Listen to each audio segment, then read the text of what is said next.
CBS Sports is proud to present the 1987 Masters Tournament.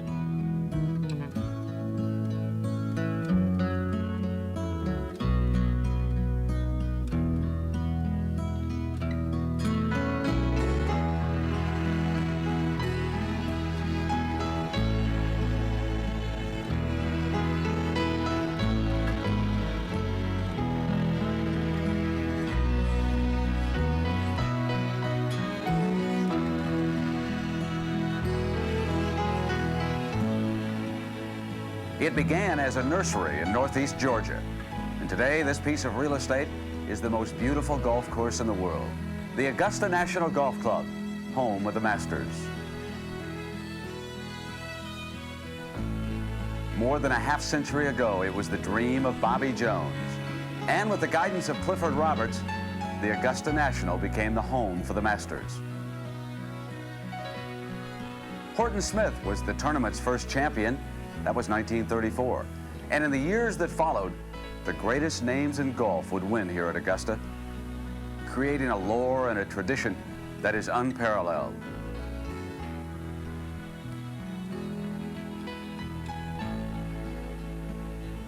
The dream of Bobby Jones has been realized. This is the greatest prize in golf, an event no one should miss. This is the Masters.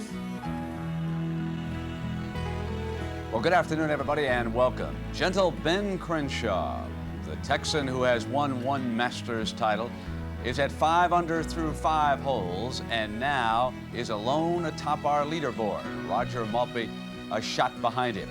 Jody Mudd has been the story as he goes out in birdie, eagle birdie, and is now at 3 under through 9.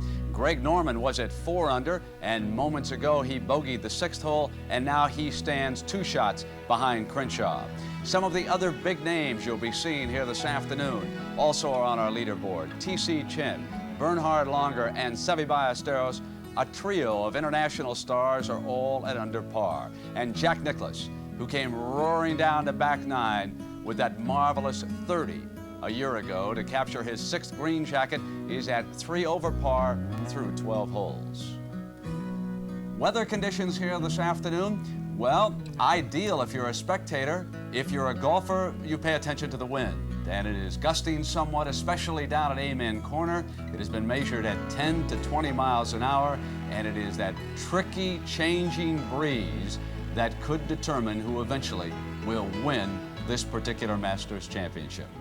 Good afternoon, everybody. Welcome. I'm Brent Musburger, along with Tom Weiskopf. You know, Tom, it was Gary Player, the 3-time Masters champion, who said, you don't win the Masters with strategy, you win it with nerves. And we're going to see some nerves tested here on that back 9 today. The wind, as you said, Brent, is the critical factor today. It's very gusting, very confusing. So experience from those players that have experienced those conditions going into that final 9 holes is going to play a big factor.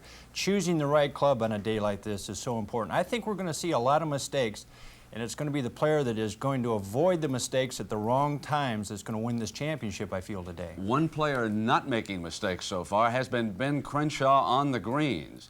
1 putt through 5 holes, and now we pick up Crenshaw at the 6th. And Tom, tell us what problems face him here. Well, this is a very, very difficult shot. He's in front of the green. He's got to chip the ball up a slope, and there's a transition here of about 6 feet from where he is chipping from to where the pin is up on top of that level. He'll chip and run it. He's missed every green with the exception of the 2nd hole today and 1 putted every hole. And he's chipped that through the green. So Crenshaw has been a magician here so far this afternoon. He has birdied 1 hole. He started the day at 4 under. Remember yesterday when he birdied 12, 13, 14, 15, and 18, shot a 31 on the back 9. He is playing along with Roger Maltbie.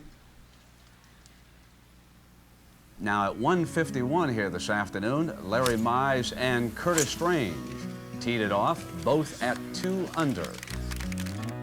Following them to the tee, Seve Ballesteros and T.C. Chin.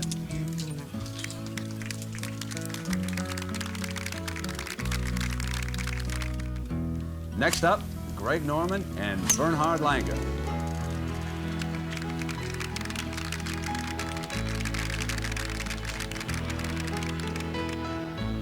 Then it was Ben Crenshaw. He parred the first hole and birdied number 2, and Roger Maltbie there with him, and this is his shot at the 6th. And Roger just played a beautiful shot. That is a very difficult shot that he had, Brent, because if he chips it too strongly, he can wind up right where Ben Crenshaw played from in front of the green. These are the shots that we're going to see today. They're very difficult around the greens when you miss them. Tom, let me ask you about Ben Crenshaw now, mentally as a golfer. When you have been saving as he has all day, does this bolster your confidence and get your game in sync, or does it eventually wear you down on a course such as this? Well, I think Ben is telling himself, I can't continue to play like this because it's going to catch up with you. And if you miss the ball in the wrong place here, you're going to have a lot of 10-foot and 20-foot putts for pars. And it's not the way to play Augusta. You're going to miss on days like this. You're going to make mistakes. But you can't continue to play like that because there's so many good players behind you that are capable of just passing you right on by. You can't make birdies by chipping the ball all the time, Brant. Now, it was that putting blade that led Crenshaw to his first Masters green jacket. He's the best. This is a difficult little putt. Slightly downhill from about 12 feet, a little bit left to right.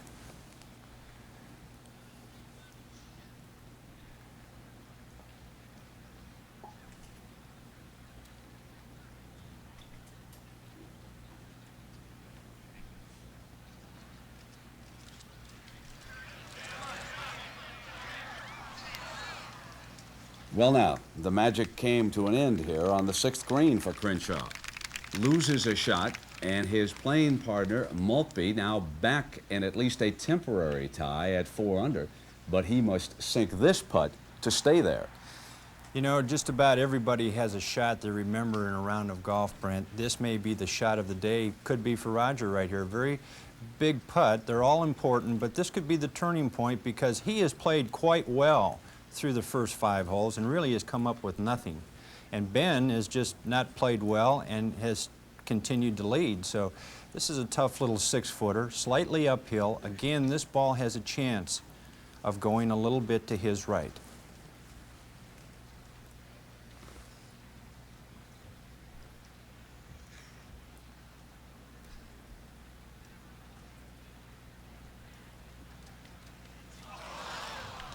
And he has missed here at a critical juncture on the final Sunday of the Masters, and he did not leave himself a tap-in coming back. No, he didn't. He caught the edge of the hole, and that's what they're afraid of with the greens at this speed. They are so fast.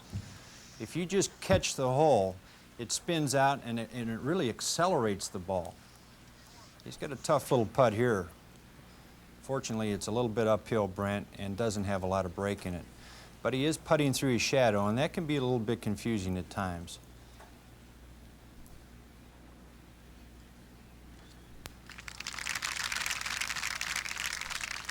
So Mudd now moves into a tie, and we have 5 golfers at 3 under. Meanwhile, the Golden Bear at 13, and here's Ken Venturi. Ken? Just a moment ago, Jack Nicklaus' attempt for eagle. And that's the 3rd eagle of the day. So let's go back now to Brent Musburger and Tom Weiskopf. Oh, so reminiscent of what happened here a year ago. Now, let's meet the men who will be covering the action here at the various holes on the back 9 at the Augusta National. I'm Bob Murphy. I'll be at the 10th hole, 485 yards, par 4. In 1985, Curtis Strange started the treacherous back 9 with a 3-putt. In 1986, Greg Norman made a double bogey. In 1984, the pin today is cut in the same place as Ben Crenshaw made this memorable putt. Slow now. But that's one of the greatest putts I've ever seen. I'm Steve Melnick, and I'll be at the 11th hole, a 455-yard par 4. During the final round last year, Jack Nicklaus had this bid for birdie, his 3rd in a row, which vaulted him into contention in his bid for his 6th Masters crown. Is it enough? Is it enough? Yes! And I'll be at the 12th hole, a 150-yard par 3. Ben Crenshaw, after a superb tee shot, had this putt for birdie to take the lead.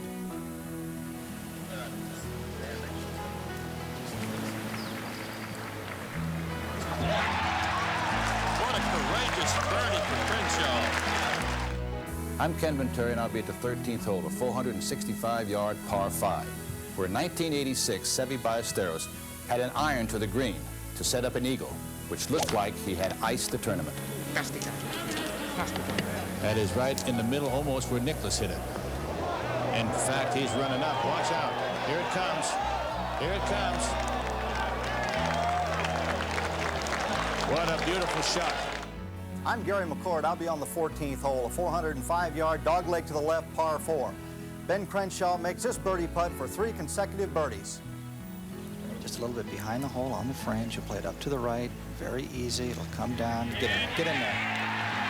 Ben Crenshaw makes 3 under par for the day, 2 under par for the tournament. 1984 champion is now 2 shots behind the leaders, Roger Maltbie and Curtis Strange. I'm Ben Wright. I'll be reporting the play from the 15th hole of 500 yards par 5, where last year Seve Ballesteros had only a 4-iron shot for his second shot to the green. That'll be a 4-iron. Oh, he's pulled it. He has pull-hooked that. That's destined for the water. I'm Jim Nance. I'll be at the 16th hole, this majestic par 3, playing at 175 yards today. And this is often the site of the decisive shot in the Masters tournament. Yesterday, it was Roger Maltbie making birdie here to take the lead.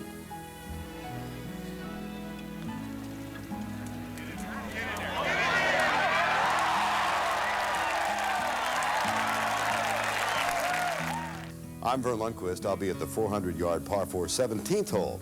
It was here last year that Jack Nicklaus took the lead for the first time in the Masters.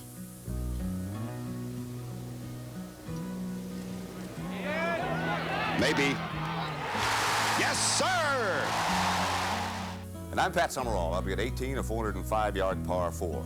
Last year, Greg Norman put his second shot into the gallery to the right of the green, then needed this par putt to tie Jack Nicklaus and force a playoff.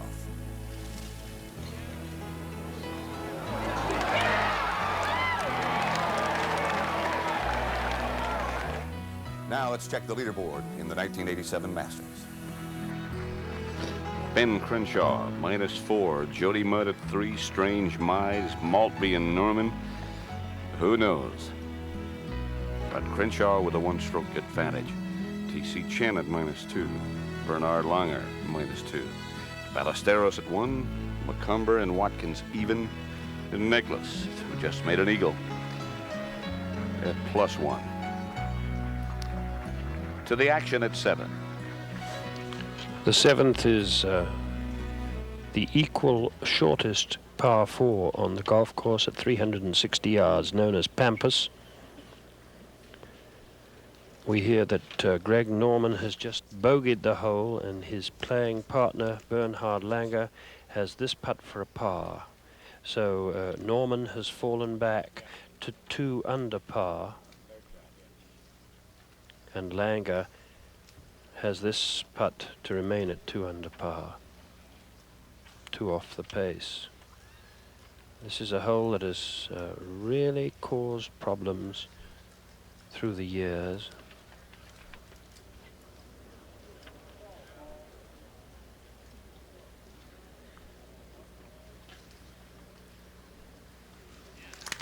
Safely in for Langer. Charles Coody came here some years ago, fresh from a hole-in-one at the 6th, and took 4 to get out of a bunker and made 7. And this is earlier. Greg Norman trying to save his par. And as Tom Weiskopf was saying earlier, it's all a matter of mistakes today, and he's making a few.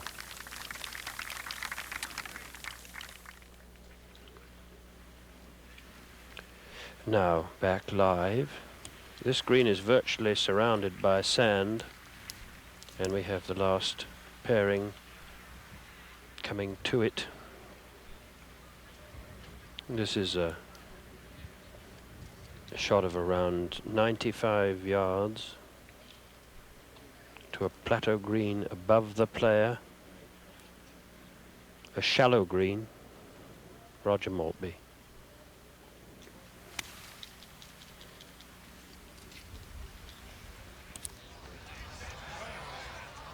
He was looking very anxiously at that, and well, he might. You can see the ball coming back down the slope, but that means that he will have a treacherous downhill putt. The wind fairly tugging at the flag there behind the players, adding to their problems.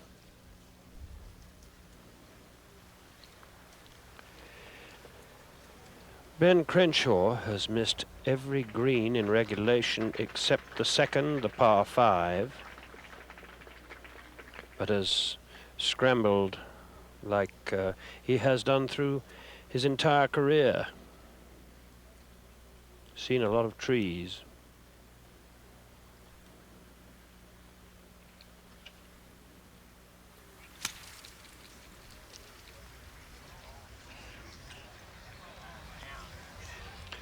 And he continues to miss the putting surfaces, but the man is a genius at getting up and down. And we'll go back to the studio and Brent Musburger. Now, these are highlights from earlier today. Greg Norman has been on the roller coaster. This is his second shot at the first hole. And it sets up a birdie opportunity for the great white shark, who was favored coming into the tournament. He had about a 12-foot putt here, straight up the hill, Brent. Beautiful. Good way to start. Then Tom, Lanny Watkins. And some say that he will win this Masters green jacket. This was at the 4th hole, Brent, a long 220-yard par 3, and that ball took a little lap of honor before it went in. You know, Curtis Strange has been like the little girl with the curl. When he's bad, he's awful, but when he's good, boy, is he terrific. And he is playing quite well. This chip shot, again at the 4th hole from over the green. And that noblest of Spaniards, Seve Ballesteros, for the birdie at the 3rd hole. About 25 feet. Oh, you can't believe it. Gee. How it stayed out, I don't know. And Seve taps it in for a par. He's looking for his 3rd Masters title here this afternoon. Now, T.C. Chen from Taiwan, Tom, here he is at the 4th hole. Watch this beautiful little shot. And this was extremely difficult because he's going straight downhill. Is it going to go in? Not quite, but he made par from a difficult position, Brent. Now, the perils of Ben Crenshaw. His second shot went all the way over the 3rd green, almost onto the 4th tee, and from an almost unbelievable position to get the ball up and down. How about that? I think he could stand there all day and never hit one like that again. And save par he did. Oh, to have that stroke, Brent, I'd come back. Curtis Strange for a birdie on the 6th. Brilliant 6-iron to within 3 feet of the hole. And again on the 4th, it was our leader. He hit his tee shot far right of the green, then chipped down the hill to this position from about 15 feet. And now at the 7th, Ben Crenshaw, with still another problem out here, Ben, right? Indeed, he does. He's coming fiercely downhill. I mean, it is like glass, the marble staircase.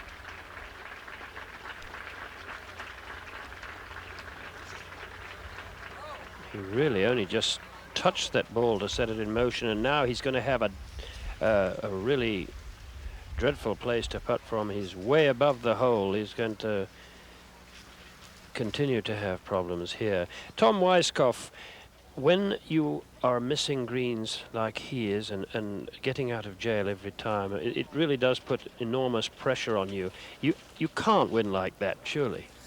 I wouldn't think so, Ben. What it totally eliminates is the birdie possibility, and you're not going to have that many opportunities on this golf course under these conditions.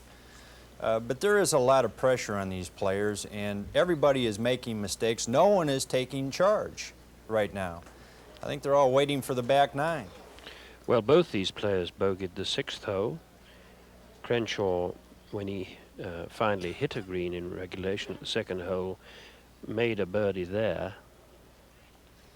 But both players bogeyed the 6th hole, and as Tom Weiskopf says, It's up to someone to take command, and it could be one of the players who is out early who will come from behind, as has been the case so often here.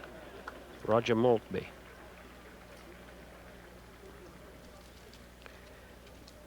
That's away.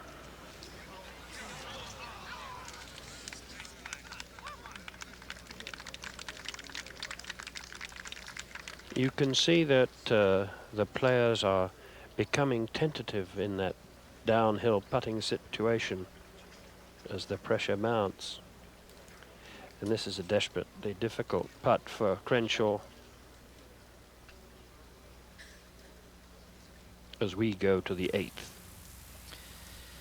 Seve Ballesteros, 4th shot from the mounds to the left, pitching back up the hill. Not a bad position from right there. Let's go back to 7. Now, if he ever needed all the wizardry that he possesses with the blade, this is the moment. Having bogeyed the 6th hole, it is imperative for him to stop the rot.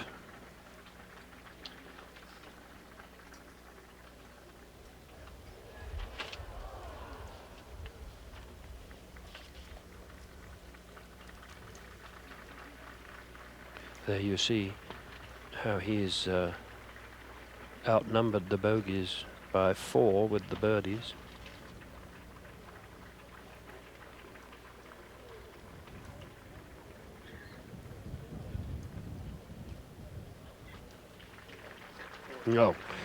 No chance.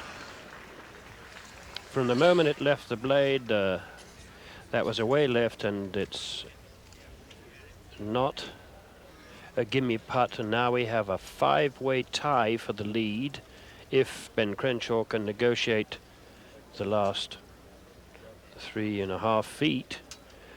Jody Mudd, Curtis Strange, Larry Mize, who has been forgotten, Roger Maltbie, the other co-leaders, if indeed Crenshaw can make this putt to remain at 3 under par. It will try and get away to his right, fairly obviously. Probably aim it left half of the hole. Very good. Very solid. But 2 bogeys in a row, and it's all for the taking here now as we go to the 8th. Seve Ballesteros for a par. Seve remains at 1 under par for the tournament, 1 over par for the day. Coming off the 8th hole, a 535-yard par 5. Let's go to 9. Curtis Strange for par.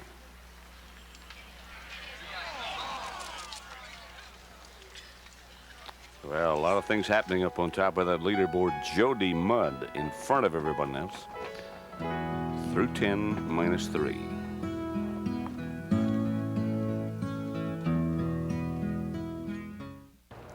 Now we have 15 golfers within 5 shots of the lead. Jack Nicklaus now is only 4 out. He is at 1 over par. Now let's go quickly out to the course. That's Jody Mudd's bid for birdie from a long way away. Easily the man of the hour at this final round, as Brent said earlier, began the day at 1 over, birdied the first, eagled the second, and birdied the third. Suddenly finds himself tied with 4 players at 3 under par. The final round in Augusta shaping up like so many in years past. Let's go back to 8. Bernhard Langer. There you get a view of his 3rd shot to this par 5. The drive is down the hill. The 2nd shot is up the hill, blind. 3rd shot, the green is set back to the left behind some pine trees. Huge mounds on the left-hand side of the green. Right here, I don't think Bernhard can see too much of the flagstick. These mounds, which are probably 15, 20 feet tall, probably block the pin out for him. He'll try to get this as high as he can, try to keep the ball to the right of the pin. It just hit that little knoll, and he's going to go back down the hill, and he'll have about a Probably about a 30-footer up the hill and then down the hill. Let's go to 15. Where Payne Stewart has undressed a little. He's shed the socks and shoes, but not the knickers. And he's going to venture into the water, but we'll go back to the 11th. Jody Mudd with no more than 2 feet for par. It was 4 short years ago that Jody Mudd, playing in the Masters, came to the final round only 2 shots out of the lead. He was at 212. Stadler and Floyd had the lead at 210. Jody Mudd fired a final round of 86.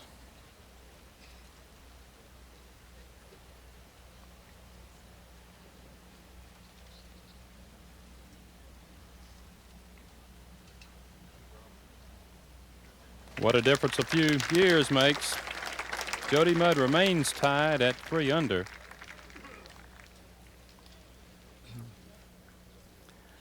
You get some idea of how well these players have played or struggled. In the case of Jody Mudd, that 86 factored into Mudd's 2 appearances here. But Ballesteros, easily the man who can handle the pressure on Sunday. Let's go to 8. There's Greg Norman. 3rd shot. Okay, he's to the right of the pin. He's got that knoll right there in front of you. And from right there, it's about 40 feet to the flagstick, and it's straight down the hill. Depending on the lie now, he's got a couple of options. I saw a couple of guys chipping into that hill and then kill it down the other side. If he's got a good lie, he might be able to get the sand wedge underneath, and that looks like what he's going to try right here. Just lob the ball right over that hill and let the ball roll the rest of the 25, 30 feet.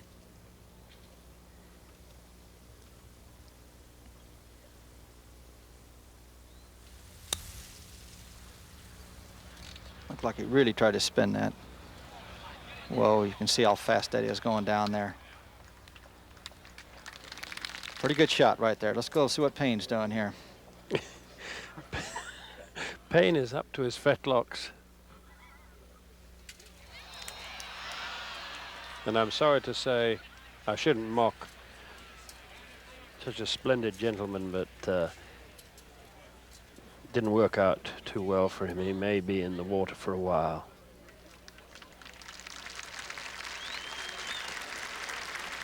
To the 12th. Jody Mudd looked up at the large leaderboard to the left of the 11th green and saw that suddenly he was tied after Crenshaw made that bogey at 7. The 12th, the middle leg of Amen Corner, always takes its toll on players. Not as much wind as in days past. The pin today in the most dangerous position on the back right. The player has to summon the courage of his conviction to pick the right club and make the right swing. If Mudd were to make the right play, it would be the middle of the green. And that's just where he's aimed it. Well, it's long, but he's found land.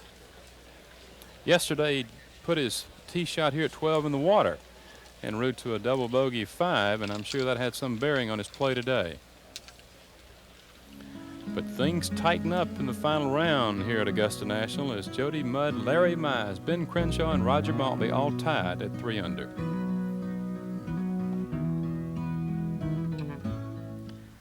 Way back on top of the hill, obviously the wind picked up when these 2 players hit their drives. Curtis Strange, you can hear him talking to Gypsy. He's got a bad lie on the side of that hill. They're going back and forth between 2 and 3 iron. You can see from the stance that Curtis is taking, he's going to try to hit down on the ball more so than try to pick it up. And we have to go to 8 first. Greg Norman, +1 for the day, -2 for the tournament. 1 shot out of the lead. He's got a nice birdie putt here. This is back up the hill. Should go a little right to left.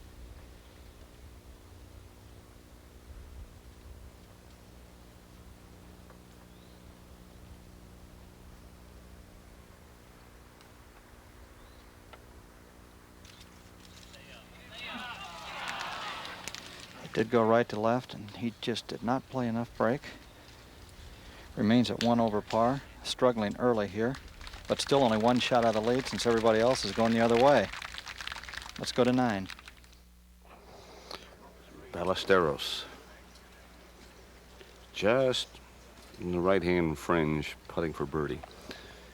He only had, if you can believe this, 75 yards for his second shot on a 435-yard hole.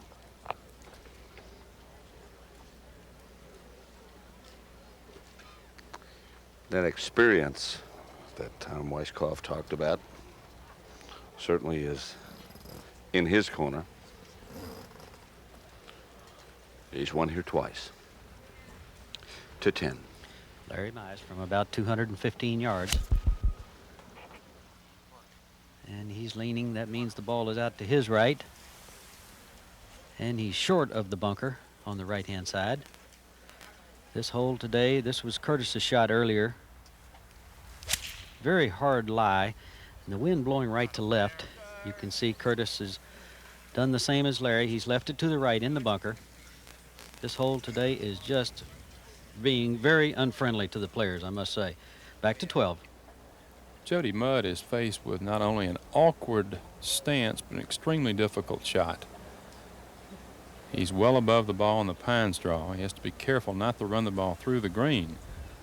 This surface is firm and very, very fast.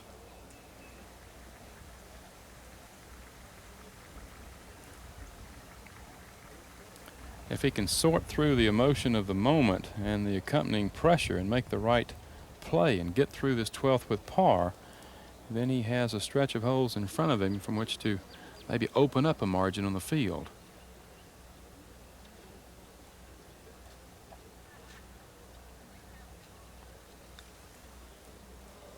Careful, careful.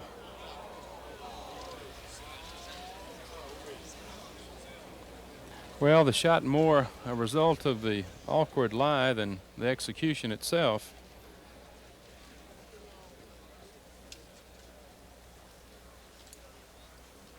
Let's go to 9. Ballesteros still looking.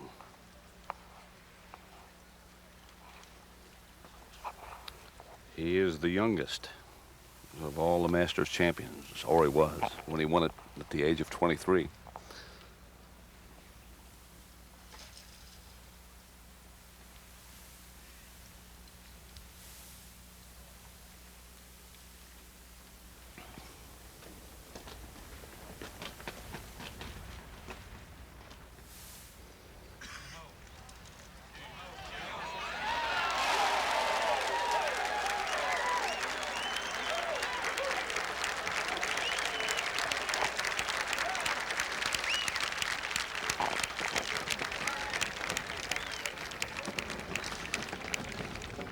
Another marksman has joined the hunt to 15. Jack Nicklaus with a 1-iron, 240 yards to the flagstick.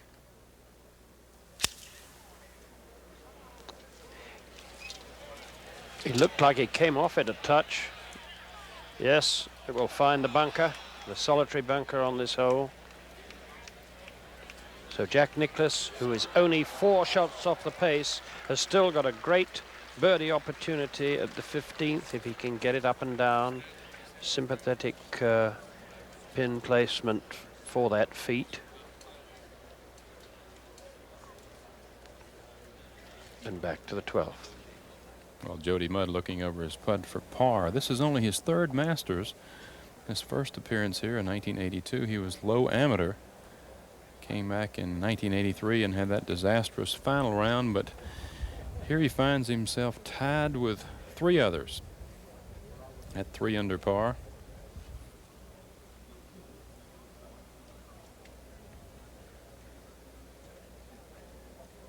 Perhaps the easiest side of the hole from which to putt is about 15 feet away.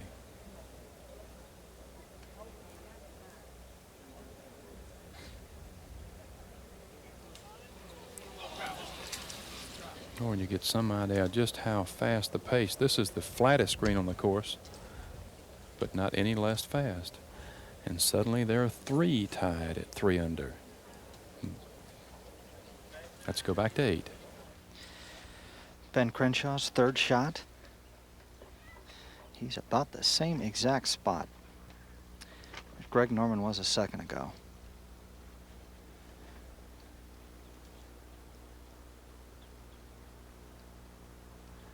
Imagine he's looking like he's going to try to play the exact same shot that Greg played. Just flop it up over that knoll. Let it roll down to the flag. Whoa, whoa, whoa, whoa, whoa. You can see how fast that is. He's hit it a good 15 feet by the hole.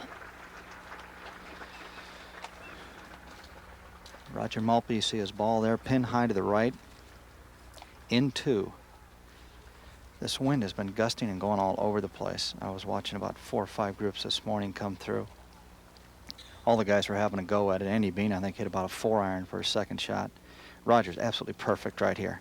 He's got about 30 feet straight down the hill. Let's go to 10. Co-leader Larry Mize earlier from the front right of the green. A chip and run from approximately 100 feet. And he's left himself some 12 feet short of the pin. Back to 12. This is for bogey. Well, not only are there 3 tied at 3 under, there are 6 players now tied at 2 under par. That's 9 players within a shot of the lead as we go to 10. Curtis Strange earlier in the bunker. Blast the ball very high, but it failed to check left as Curtis had planned, and he has left himself about 12 feet for par. Back to 8. Roger Maltbie, -3 for the tournament, 1 over par for the day. Just tap this ball and watch this thing roll and roll and roll. Should come back a little to his right. Whoa. Pretty good right there. It's got about a 3-footer. Going the right direction now. He's going up the hill, a little right to left. Let's go back to 15. Jack Nicklaus in the lone bunker on this 500 yards, par 5, playing his third shot. And it's all downhill. Right to left break.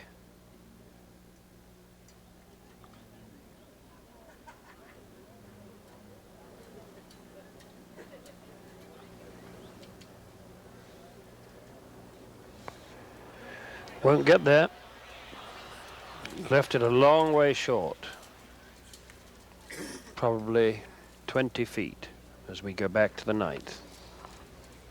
Greg Norman down at the bottom of the hill, only 80 yards away from the green.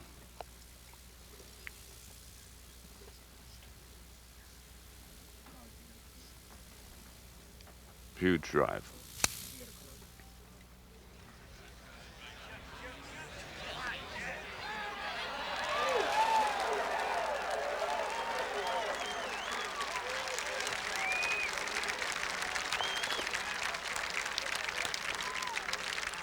The shark might bite.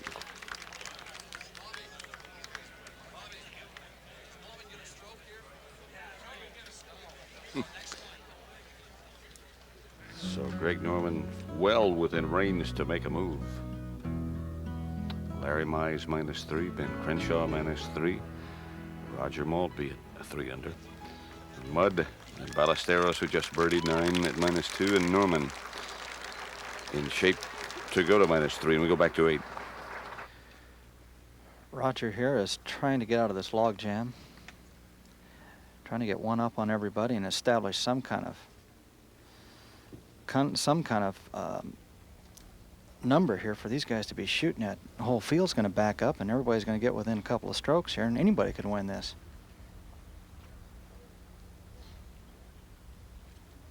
Right in the middle, right in the middle. That gets Roger Maltbie the lead, 4 under par. Ben Crenshaw made a 5 on that hole, so he is still 1 shot back as Roger goes to the 9th hole. Dog leg to the left, par 4. Let's go back to 9, Pat Summerall. And that's where we are. Greg Norman up close. Lunger with a birdie attempt as well. Bernhard hit an 8-iron from 155 yards away. And he has that left for birdie. That leaderboard changing like magic. And there's the man who has the magic, Roger Maltbie, atop. He's 4 under.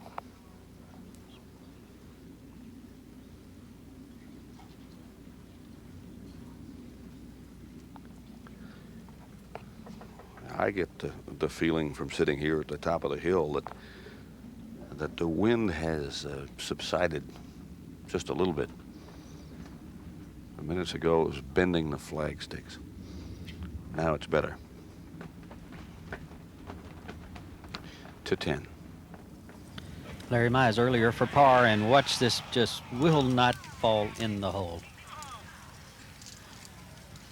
So Larry falls back to 2 under and back to 15. Jack Nicklaus for a birdie. Right to left break down the hill. Very, very fast.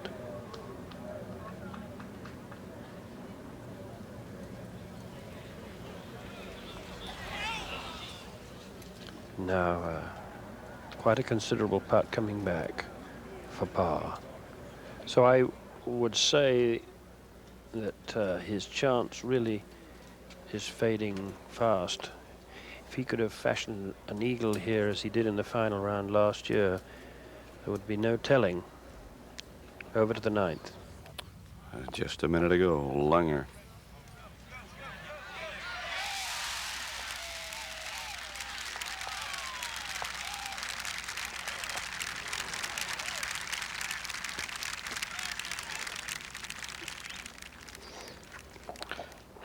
Now Norman.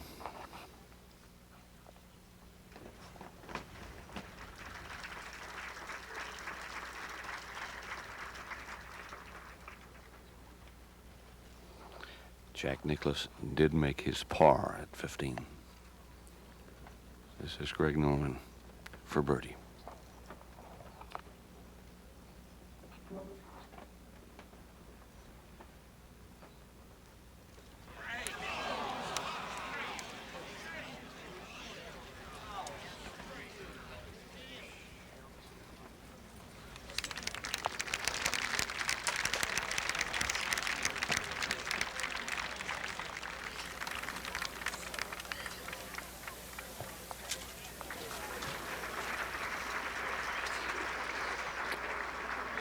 Leaderboard continuously changing in the windy conditions, but Roger Maltbie atop at -4.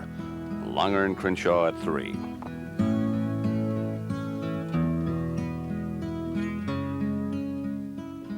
Roger Maltbie, 35 years old, attended San Jose State, and earlier this week, his wife Donna walked the course, and she was carrying their new 5-week-old son. Maltbie says he came into this tournament extremely relaxed, and there he is now with a 1-stroke lead over Bernard Langer and Ben Crenshaw, who are at 3 under par. Tom Weiskopf, if we go into a sudden death here, what happens at the Masters? What's the rule? Well, they start at the 10th hole, Brent, and obviously the low score will eliminate those that don't tie that score. Let's go out now to Ken Venturi at the 13th. Kenny? 180 yards for Jody Mudd. Don't fool with the right side, Jody. Put it in the center of the green. Oh, down. My gosh, he airmailed the green.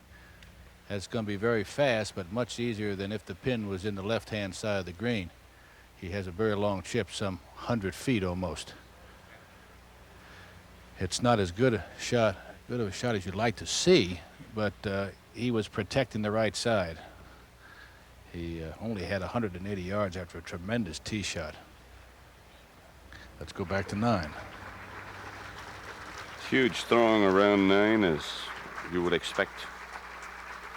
Roger Maltbie looking up the hill, the leader. He's only got 95 yards left.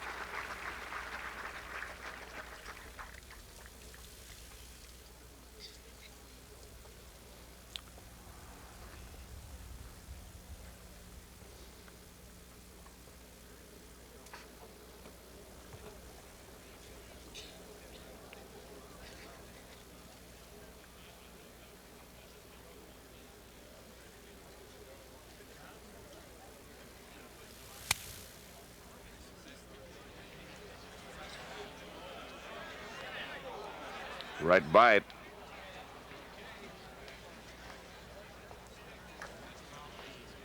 But a long way above it.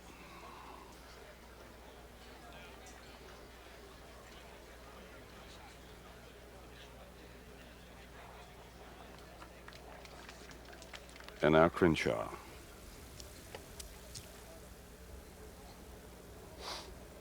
"90 yards away."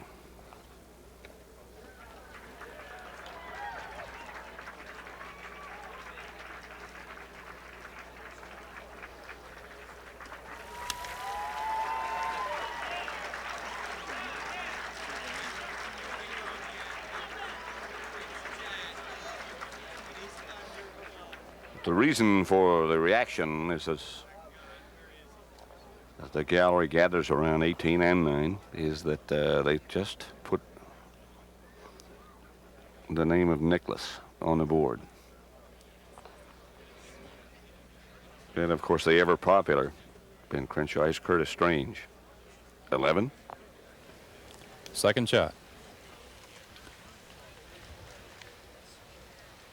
From about 180 yards.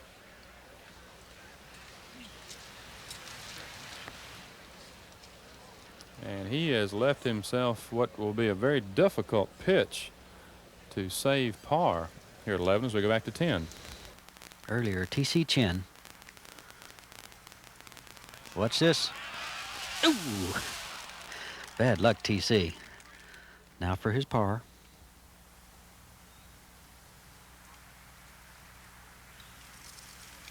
And TC remains 2 under. That's a good par. Boy, we've had a lot of chipping and putting and just one of everything from the left-hand side of this green today. It's very difficult. Earlier, this was Seve's chip. Lofted the ball nicely in the air, and I'm afraid it checked up just a little quicker than Seve wanted it to, but still under the hole. Straight in putt for his par. I know that TC and Seve seem to play a lot of the hard, difficult golf courses very well, and I know why. 2 chips like they just hit. They're as close as anyone has gotten on this hole. It's just been something to watch.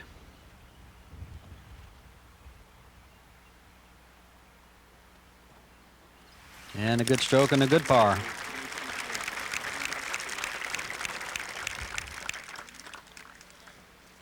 Through some 20 groups, I've seen about 16 bogeys and 8 doubles. Back to 13. Jody Mize, little pitch shot. Slow down with a big break to the right. Hoe down. You only have about 15 feet of green. Slides down just off the fringe. Not an easy shot. There's a big roll which you don't see, and it's a very difficult shot to read. You cannot believe how much it goes from left to right as we go to number 9. Maltbie and Crenshaw.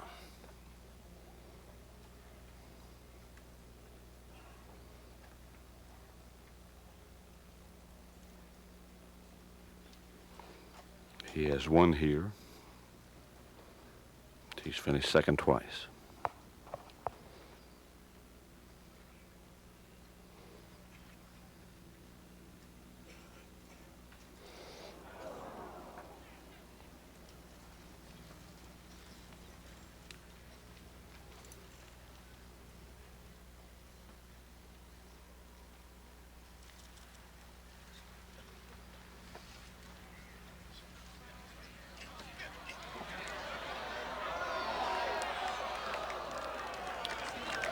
He had the perfect line, and Maltbie had a look at it.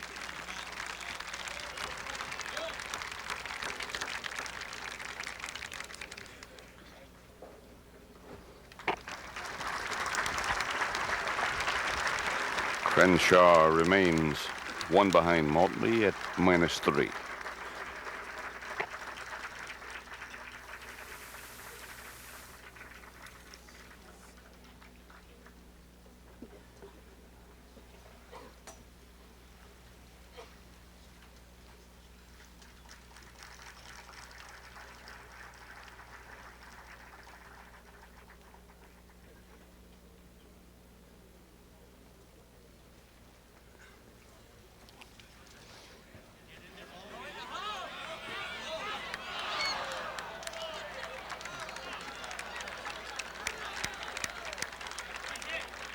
to 10. Greg Norman from about 190 with a 5-iron. Starting out to the right of the pin, drawing. It's too high, it's too far left, and this is gone. It hit someone. He got very, very lucky. And the ball is just rolled down in the fringe. And that's one of many that I've seen down there, and the players just having a terrible time with the 10th hole. Roger Maltbie continues to hold a 1-shot lead.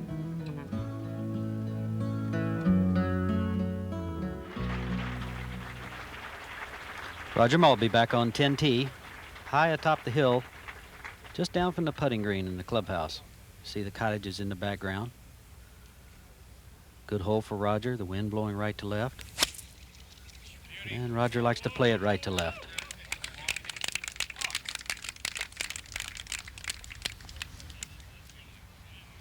He's saying, please hook. And it's just fine. It's going down towards the flat. Very nice drive, Roger. Good hole as well for Gentle Ben.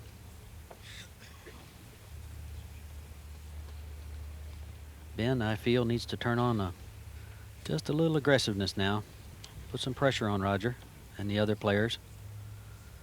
This is the beginning of the Masters right here. The back nine, the last day.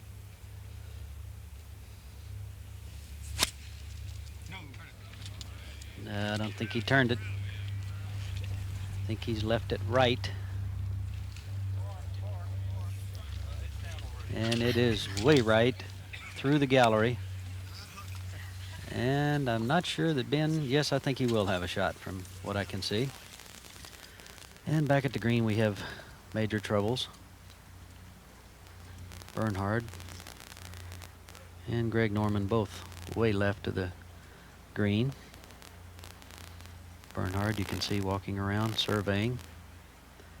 He's got a difficult chip now because he's gone through the fringe cut, and he's got himself into the pine straw and the pine needles, and you have unsure footing, unreasonable pitching. Norman last year, you can see the graphic, made 2 double bogeys, and I can easily say that it cost him the Masters last year, this hole, number 10. Discussing something with the rules official. Longer is just out of our picture behind the people. Just to the left of the scoreboard, you can see his caddy moving up the hill now. There's Bernhard. The danger here is pitching the ball into the grass because the grain of the grass is growing down the hill against the player. And what's been happening most normally is the boys have been pitching into the hill and the ball just jumps straight up and stops. The best chip will be, if he can hit it that way, is to carry it almost into the first cut of the fringe, all the way up on top. Anything but an easy place to be.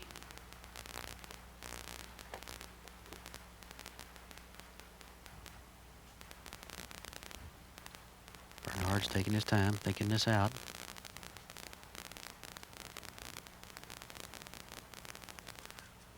And he's left it short, and it's taken a pitch to the left, and it's going to run almost off the green. And that's right where Curtis Strange was, a very tough putt for his par. Norman's coming up and picking up some of those pine stamen that fall out of the trees.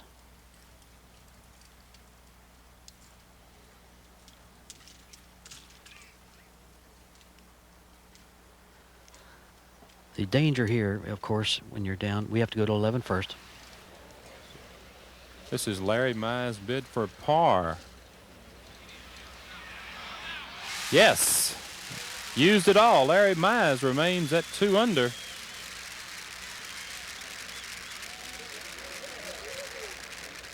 To 10. Greg's about ready to go. The danger is chipping this ball way past the hole because then you're putting down that dreadful hill, and 3-putt comes into the picture. He tried to bump and run it, probably with either a putter or a 5-iron, and he's left it way short, some at least 12 feet, I would say. He did use his putter.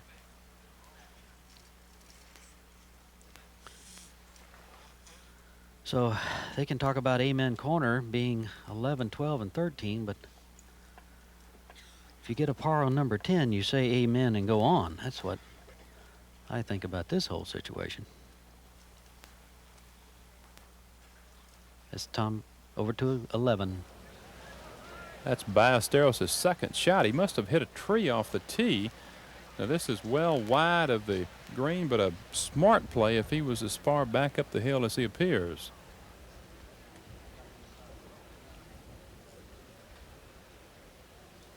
Seve must have caught one of those tall pines that flank the driving area. Let's go forward to 17.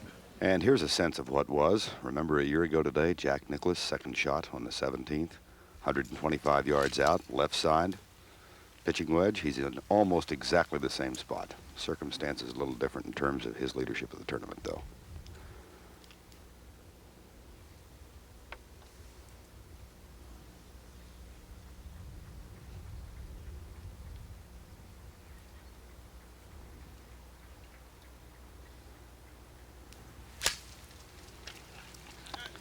Well, in 86, he put it 11 feet away and sank the putt. That's about 40 feet away. And let's go to 10. To give you a little background on this putt now, most players are missing it short and to the right. So let's see if Bernhard is ready. That looks good. That looks real good. Oh! And it stayed up. So another bogey, and Bernhard moves back to 2 under. 1 over for his round today.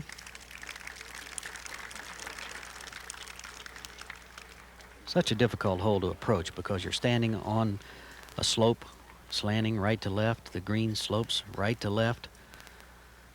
The side of the green is mown very closely. And over to 12. It's a tee shot of Larry Mize on the way. It's right at the flag. That is a gorgeous shot for Mize at 12, who obviously has his nerves under control. Let's go to 10. Big putt for Greg Norman. It'll put the ball just outside the hole and give it a go. It's a little slower up that hill than the players want to give it.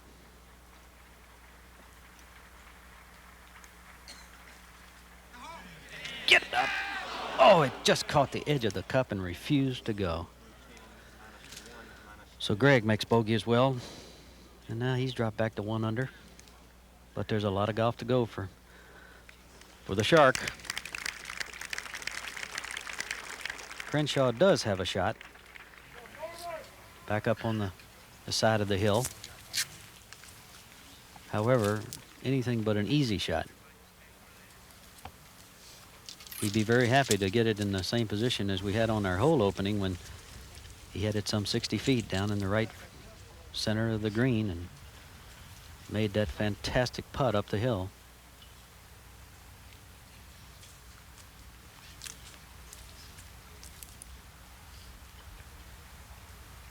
I make this shot approximately 200 yards, and I would venture that Ben probably will go with 4-iron.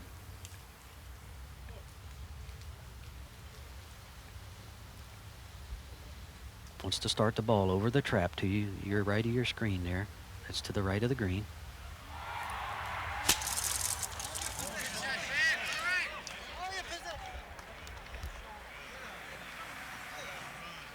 And he's just left it short, way down in the center of the green, front center of the green. Another 80-footer. Will it be deja vu? Roger Maltbie hit a terrific drive. He's got approximately 190 yards. So I'm going to guess that Roger's going to hit a 4. He'll want to put it at the right center of the green.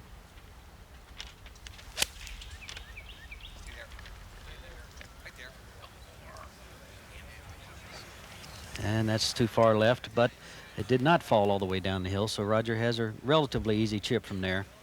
Not a bad spot, even though he's a little disconcerted with the fact that he missed the green. Back to 17. Jack Nicklaus, third shot.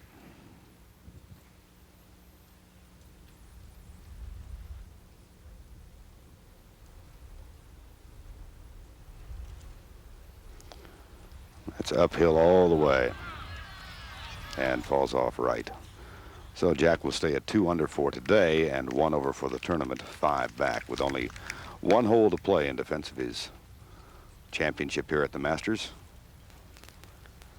We are in the final round of the 1987 Masters from Augusta. Roger Maltbie with a 1-shot edge over Ben Crenshaw. Mize, Ballesteros, Longer, and Chen are 2 back.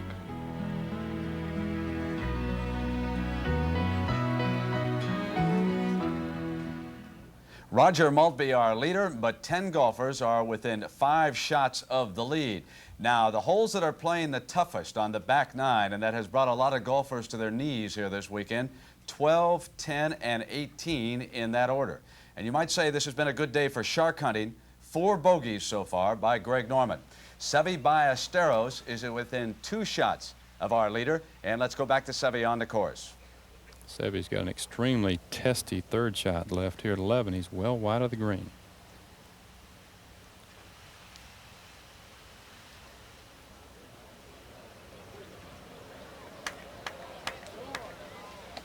Well, his tentativeness, I think, is born out of respect from the firm surfaces here. Let's go to 14. Chip back a minute ago, way back in the gallery. This is how you get it up and down. Whoops, no, just up.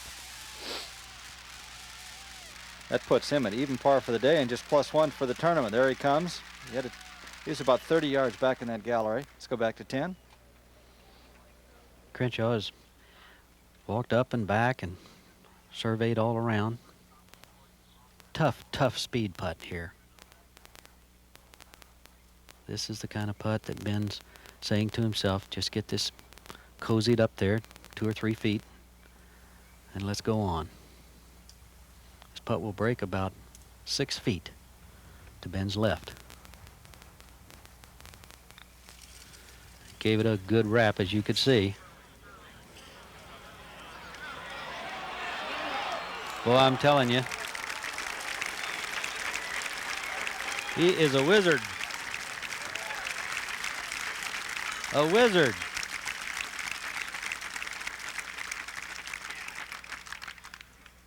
Some putt, Ben. Those putts are so good to watch when you know the pressure that's on and your nerves are jumping a little bit. Roger from just off the fringe will chip, probably with a 9-iron or a wedge. We'll go to 12 first. Larry Mize to move to 3 under.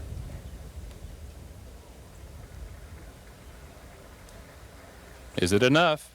Yes, it is. To 10. Maltbie's chip. Ooh, he just stubbed it. He stubbed it a bit. Just caught it in the grain of that grass, which we spoke of earlier.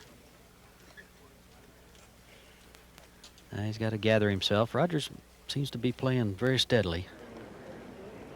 Had a lot of time off earlier this year with the birth of the son.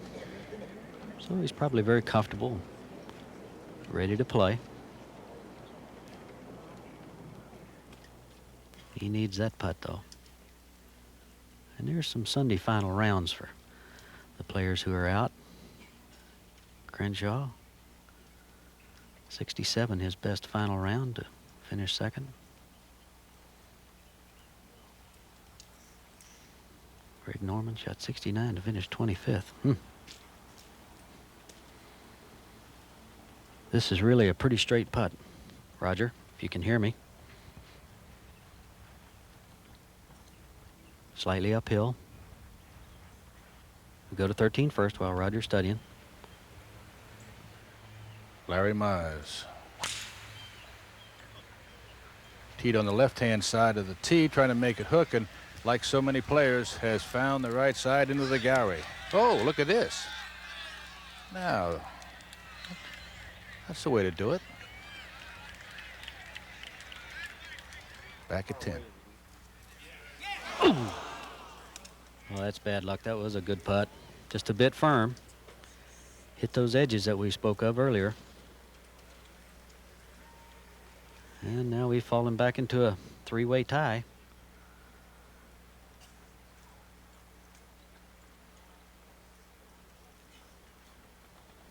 Roger will go ahead and tap in for his bogey.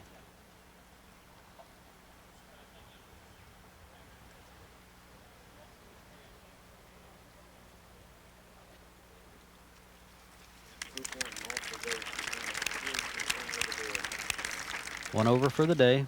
Disappointing bogey when he really came out pretty well on that shot, which veered off to the left when it stayed up on the edge as high as it did.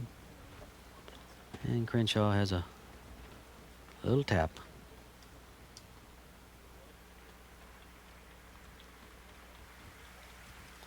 And that's a fine par. And away they go to Amen Corner.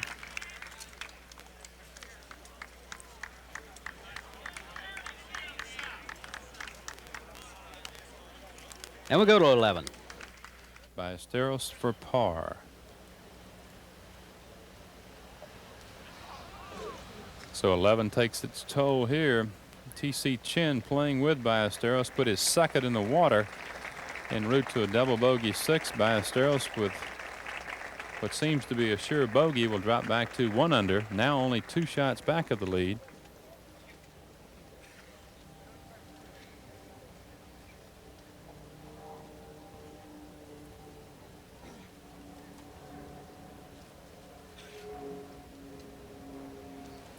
Disappointing bogey for Ballesteros, but Larry Mize very much in control as he makes his way to the clubhouse. Tied at 3 under par with Roger Maltbie and Ben Crenshaw. Jody Mudd, Bernhard Longer at 2 under par.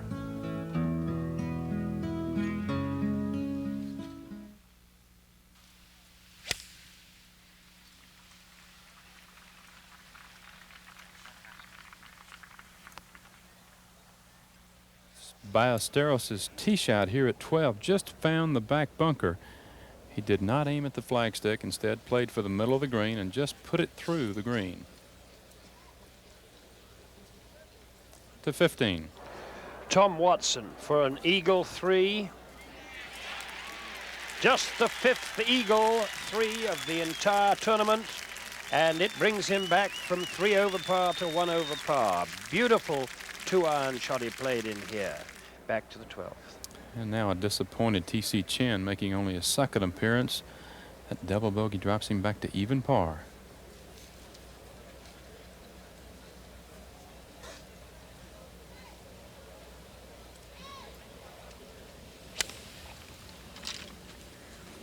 And he, like Ballesteros, chose the safe route. And he has an awkward shot as well as we go to 18. And the applause for the best ever.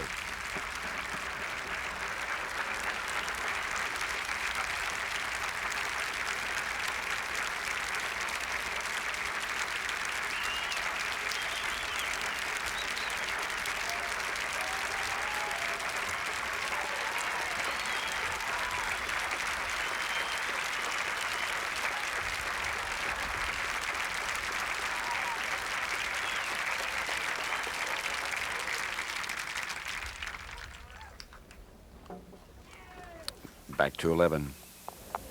Second shot, Bernhard Longer. Well back at the top of the hill.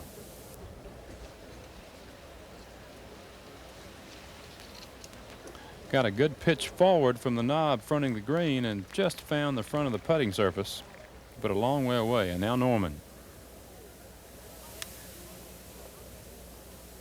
Staying clear of the pond.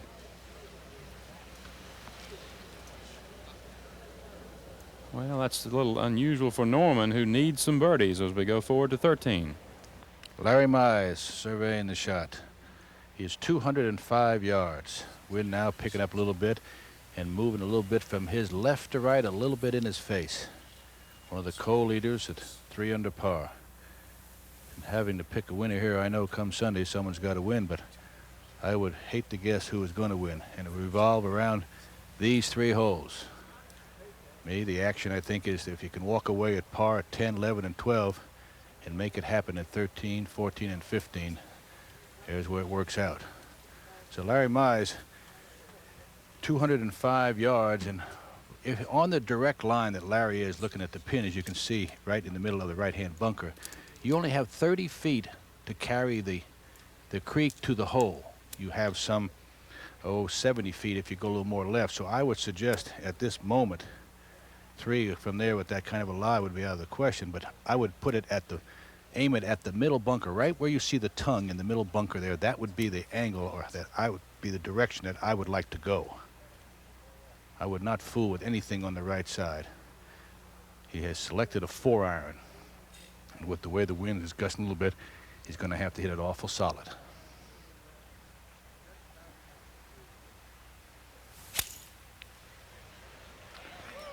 Well, I'll tell you what he did. Came right out of the blueprint.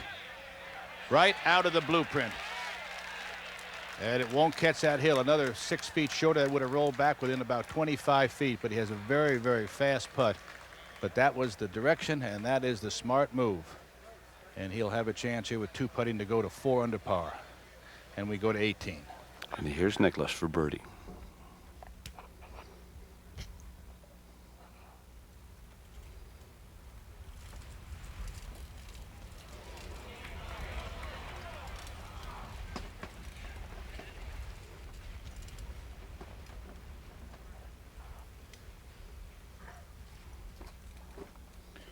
Back to 11.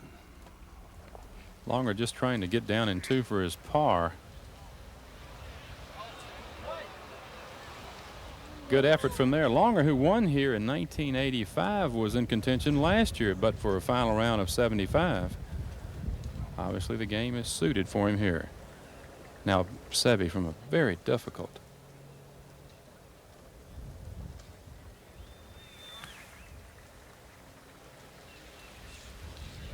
Once again, that water beyond made that shot more difficult than it probably was.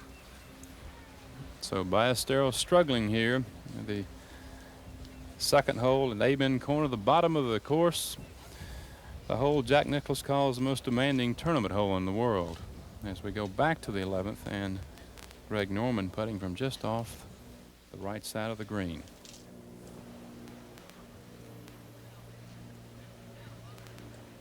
Norman at one time today was at 4 under. It's now dropped 3 shots.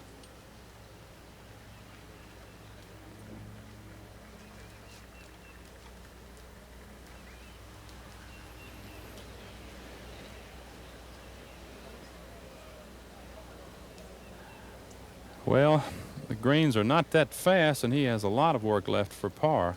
218. Nicklaus par putt.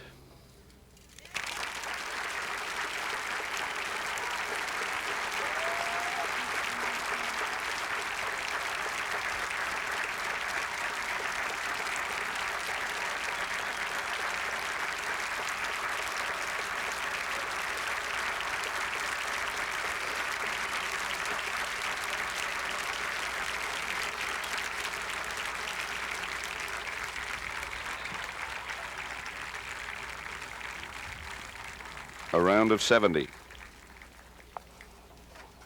Well done. Back to 12. Ballesteros looking over this putt for par. Remember now, he's at 1 under. He remains 2 back. That's his brother Vicente holding the flagstick. You would wonder if the glare might be a problem. He's only about 10 feet away.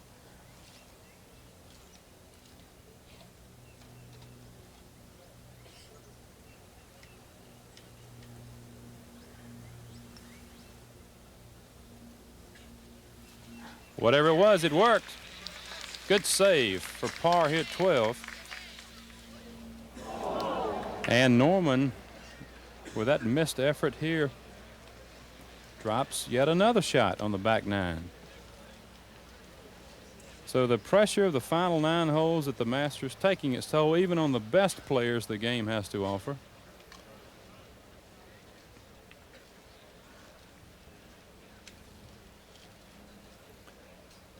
While everyone has fired and fallen back, Longer has probably remained the steadiest of the leaders today. Began his day at 3 under and has only dropped 1 shot on a day that has not yielded many low scores. Let's go to 15. That's the 4th shot of Jody Mudd. He hooked his drive going for a big one, had to lay up, playing a low shot under the pines, wedged it over the green, and now has a putt of 4.5 feet for par at 2 under, and we'll go back to the 11th. The final twosome of the day, Ben Crenshaw playing with Roger Maltbie, waiting at the top of the hill as Longer has this left for par.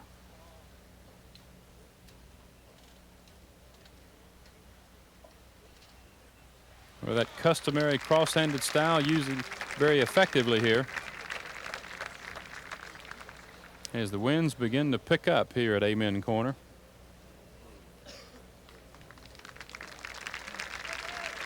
Crenshaw's good play this year more a result of a golf swing that holds up better under pressure.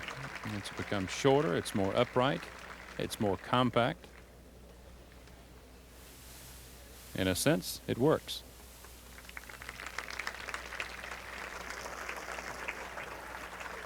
Ben from the far right-hand side of the fairway has about 190 yards left. The wind blowing from the right. The flagstick is not his aim, but the right side of the green.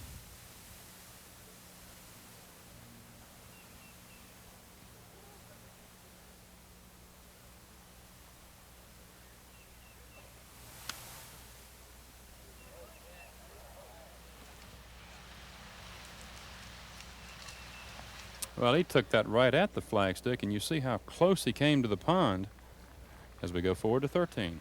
Larry Mize now from just about, I'd say, 45 feet. He wants to visualize about a 3-foot circle around that hole and get it inside there. And speed is all important here.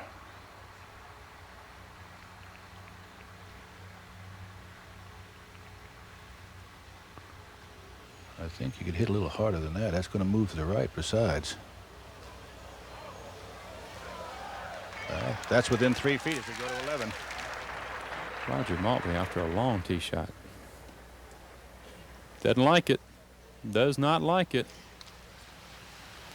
Lost it well right. And Roger making it hard on himself, as so many have. So Maltbie putting pressure on himself. Mize playing well ahead at 13. Meanwhile, on the tee here at 12. Longer probably going with a 6-iron. And he's hung that up in the air, but it's well hit, I think. Just got over the water, but stayed up. That's between the bunker and the hazard itself. Awfully lucky. That could have been a lot worse. There's a rough collar there, which you see that has not been there in years past, which makes the hole a little more fair for players who miss it or hit a marginal shot here. What a view from behind Rays Creek, looking up at this very appreciative gallery that gathers at 11 and 12 each year. Norman, having seen how the wind affected Longer shot, trying to sort through the options. You have to pick the right club. You have to make the right guess. And more importantly, you have to make the right swing. Tom Weiskopf, any advice? Well, you really have to respect this pin here, Steve. I really don't think you can fire the ball at the pin. As you can see, Greg is somewhat confused because the wind keeps swirling as it always does down in there. The proper shot is to hit the ball right over the center bunker that guards the front part of the green, put it in there and hope to maybe have a 20-footer and go about your business. Well, that appears to be his aim. He's going with what looks to be a 7-iron.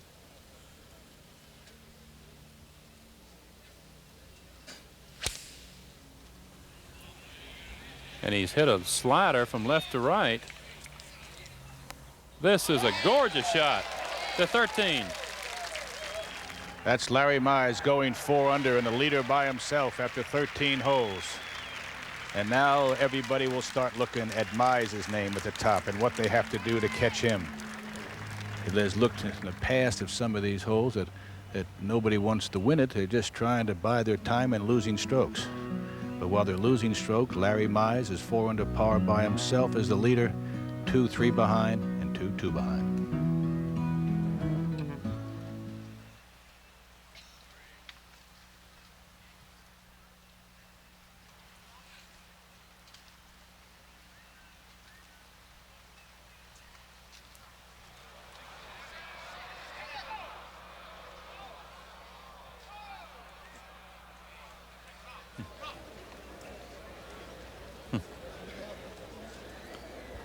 Well, that's Roger Maltbie walking after what can best be described as a poor third shot. Here it is again.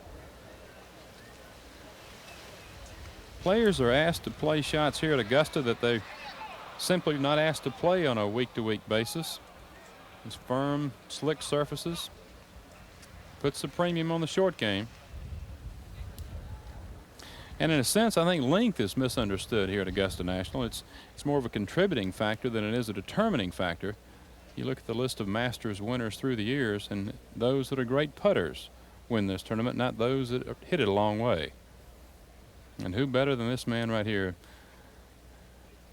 can putt it on the greens. That's an old paddle grip, an old flat paddle grip they don't make anymore. That's a very short blade he's got. It's less than 34 inches. But he uses it rather nicely.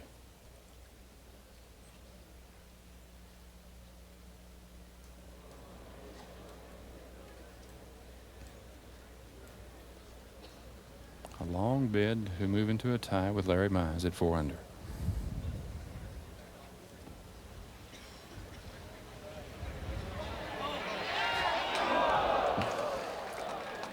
On greens like this, nothing is out of reach for Crenshaw.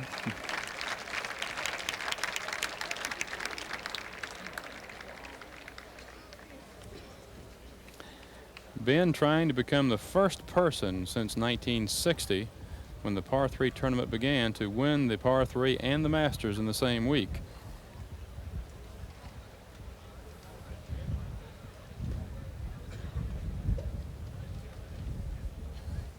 Solid par for Ben to 13. Seve Ballesteros checking the win at 175 yards after a large tee shot. And I would believe that Seve, looking at the hole, is going to try to put it in a little bit left to right and let the wind carry it in there. Has selected a 5-iron. I don't believe middle of the green will be his idea. He's looking at the flag. He's trying to take it left to right, taking it in high. Watch the slope. No, jump the slope. Slow down. And knocks it over the green. That is a long way away with a very difficult little pitch shot. You saw how difficult the speed was with Larry Mize's putt. This will be much tougher as he's pitching down the hill. Just couldn't figure the wind out. The wind was swirling. His wind's blowing down where he is, and the flag is almost limp at the green. So it is just comes and goes, and that plays a big factor here. But don't count him out as we go back to 11. This is Maltbie looking over a putt for bogey. He missed the long effort for par.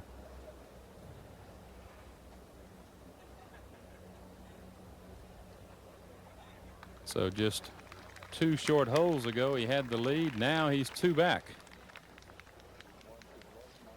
Bogeys at 10 and 11 for Maltbie. And this is Greg Norman, who had played the last 7 holes in 4 over, has this for birdie to move back into red figures, and certainly not out of it. You remember what he did last year.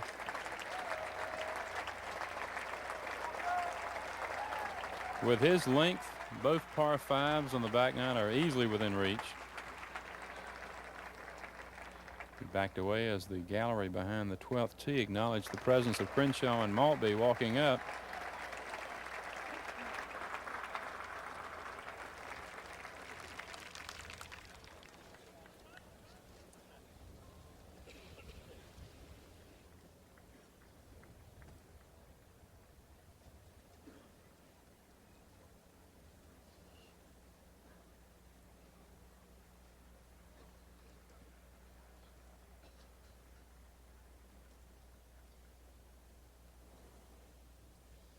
Superbly played.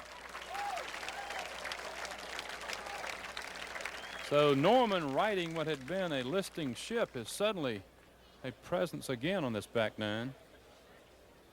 Now this is longer for bogey. Pitched short in two, putted by, and has this for bogey 4.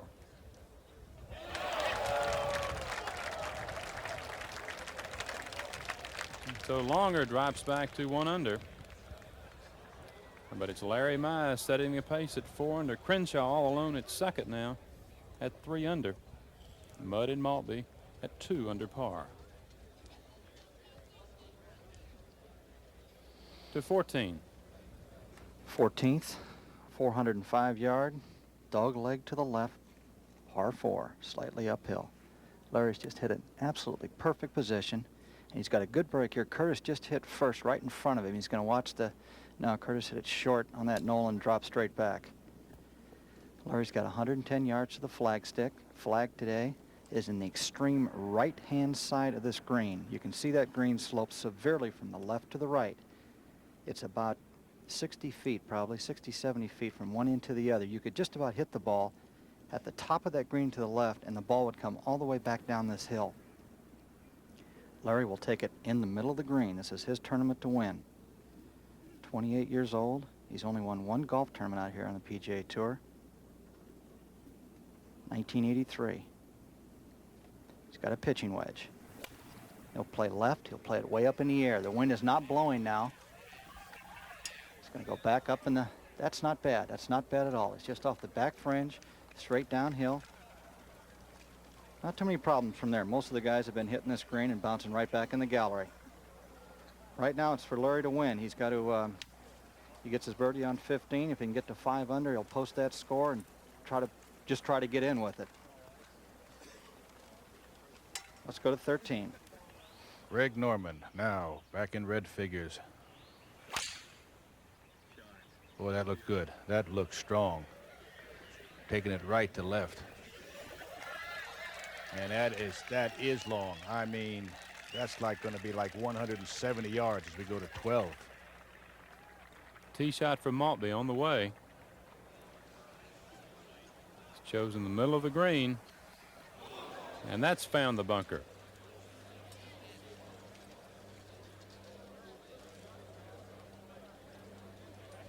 Moments ago, Ben Crenshaw with a 6-iron.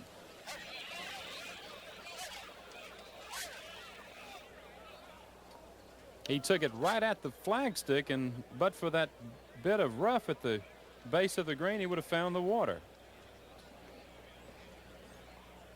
To 13. Seve coming down the hill, picking up speed. And it'll go by, and it'll go off the green. Just in the fringe. But an easier putt there than if he'd left it on top. But that's almost impossible to get that thing anywhere within 5-6 feet from where he was. I've seen some fantastic little pitches and chips today, but that was one of the most difficult you could find on the golf course. So he has to make something happen. I would have to believe that Seve right now needs to make this putt if he has any hope of catching Larry Mize or even getting a tie out of this ball game. And I think he's well aware of it too. Let's go forward to 14. Larry Mize now down the hill. Larry looks like they've been playing this with just about anything. They've been putting it, they've been taking sand wedges and sculling it. Larry has got a club there with a lot of loft. I'm guessing that's a sand wedge. He's just going to have to chip this ball right on the fringe of this green. The problem with these fringes, as we've been saying, that they're a little bit longer. They've got a lot of grass on them. The ball has a tendency to stick in the fringes. So the guys are hitting it extra hard to get through the fringe, and then once it gets on these lightning fast greens, they cannot stop it. Larry's going to have to bump this ball probably into the fringe about 6-7 inches short of the green and just let it roll down the hill.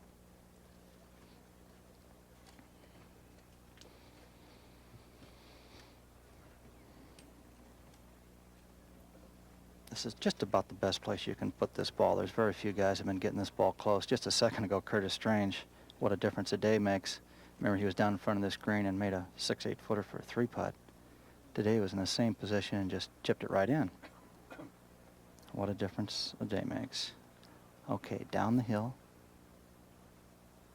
This green is real fast from here. It's about the speed of linoleum. They'll pitch it right in the collar. Oh, I pitched it a little too far, I think. Way too far. He threw that probably 5-6 feet farther than he wanted to hit it. Let's go to 12. What can best be described as a delicate pitch awaits Crenshaw. Can't get the club on the ball cleanly as he waits for some planes to pass overhead. He has wonderful feel and soft hands with his shot.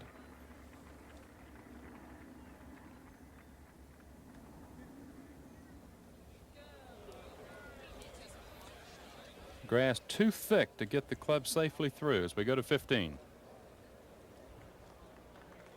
That's not bad at all. Seve for birdie.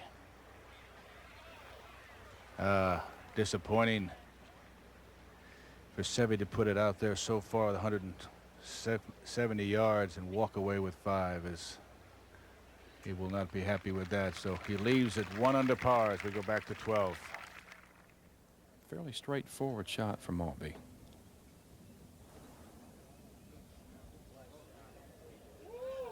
And well done.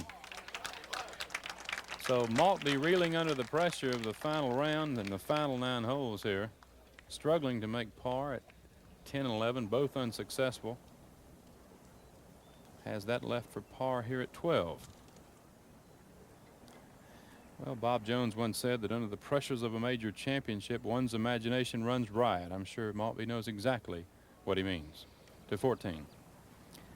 After birdies on 12 and 13, par putt 7 feet. Up the hill, should break left to right. Get in. Just misjudged the speed of that putt. Let it hang out to the right. He's back to 3 under par, tied with Ben Crenshaw.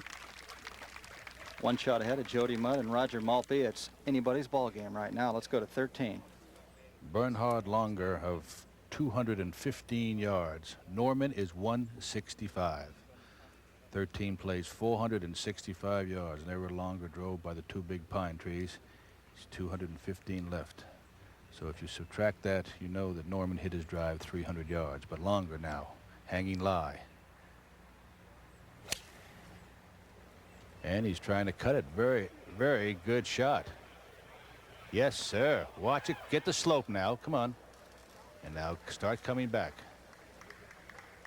Excellent golf shot. Very, very nice. Well played. And from a hanging lie with the ball above your feet and play it left to right, that takes a little bit of talent. Norman, who was 50 yards ahead of Bernhard off the tee. But let's go back to 12 first. It was from this position 3 years ago that Crenshaw made a putt, not for par, but for birdie. Putt wants to get away to the right.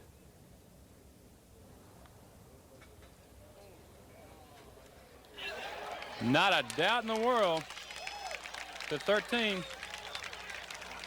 Greg Norman from 165. Trying to take it right at the flag and come over a little bit left, but it's going to be the center of the green and a little bit short, and that is not an easy putt from there. That has a tremendous break and it's very fast, and very few with the best of talent have a hard time getting that close. As we go to 17. Jody Mudd quietly lurking just 1 off the pace. Second shot 130 yards out. And that with the pitching wedge, he's got an uphill putt of about 20 feet. Back to 12. For par. Well done. That'll help. Well, you don't win the Masters at Amen Corner, but you can certainly lose it here, and I'm sure that Maltbie can understand that meaning as well as they make their way back up to the 13th tee.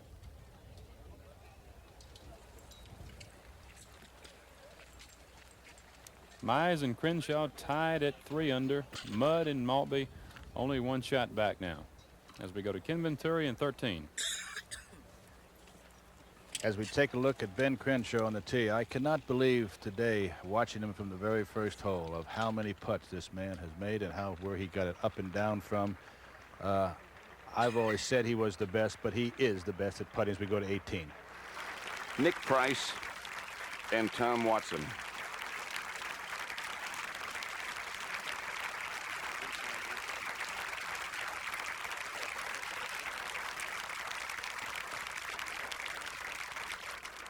Back to 13.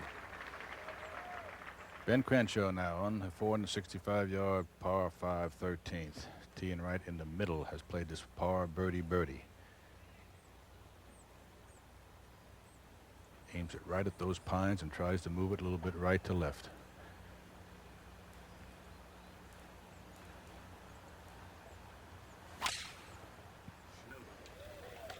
Someone say no. If he says no, it's got to be way right. Wow, that is right to right.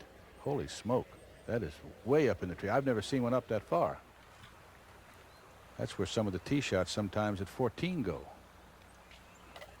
Now Roger, after made a fine save at 12 with that bunker shot and putt, now he is only 1 behind the leader, and he knows very well that this can change everything around, and he has played it in par birdie.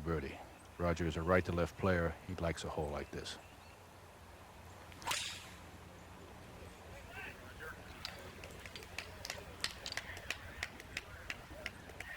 Some holes some players really do like, and he put it right out there beautifully. And he will definitely go for the green, I would believe, being 2 under par and 1 behind. Let's go to 18. Watson for birdie.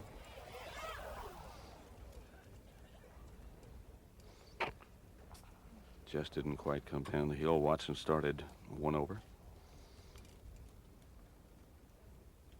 And that's the way he'll finish. Back to 17. And the lead tying effort of Jody Mudd just singes the hole and goes on the right side. So he'll have to settle for his par. He's still got about 2 feet left for par, 2.5. Back to 14. Seve, perfect position. Left center of the fairway, 140 yards. Be hitting this ball probably with a wedge, really hard wedge, and try to get this ball on the top of the screen on the porch where the pin is. It'll be left of the flag. The wind has stopped blowing. Whoa. Just on the back fringe. Just on the back fringe, probably 15, 18 feet. That's about as close as anybody's been getting it today. Seve is 1 under par, 2 shots out of the lead. Very good position to sneak up here real quick. Let's go to 13. Well, Greg Norman he still has not made his decision yet. He's walked all around, but he knows the way that he was pointing that this putt here has between a 6 and an 8 foot break. So he'll take a while. Let's go to 14. TC Chin, about 10 yards past Seve, with a pitching wedge. Let's see if we can get one of these guys to stop this ball on the screen. You can see the pin there on the right-hand side of your picture, just over this huge knoll that guards the front of it. And that just hit the knoll, and it's all the way back. The dreaded declivity, as Ben Wright would say. And that's not a good position. That is just about 6 or 8 feet, is about as close as you can get it from down there. Of course, Curtis Crane's just made it from there, so let's go back to 13. Now on your screen, this looks fairly flat, but watch how much Greg Norman is aiming left of where the caddy is attending the pin. Huge break. Fast. Once it reaches the hole, it'll move on by. But as again, it's all speed. Just get it close is all he wants.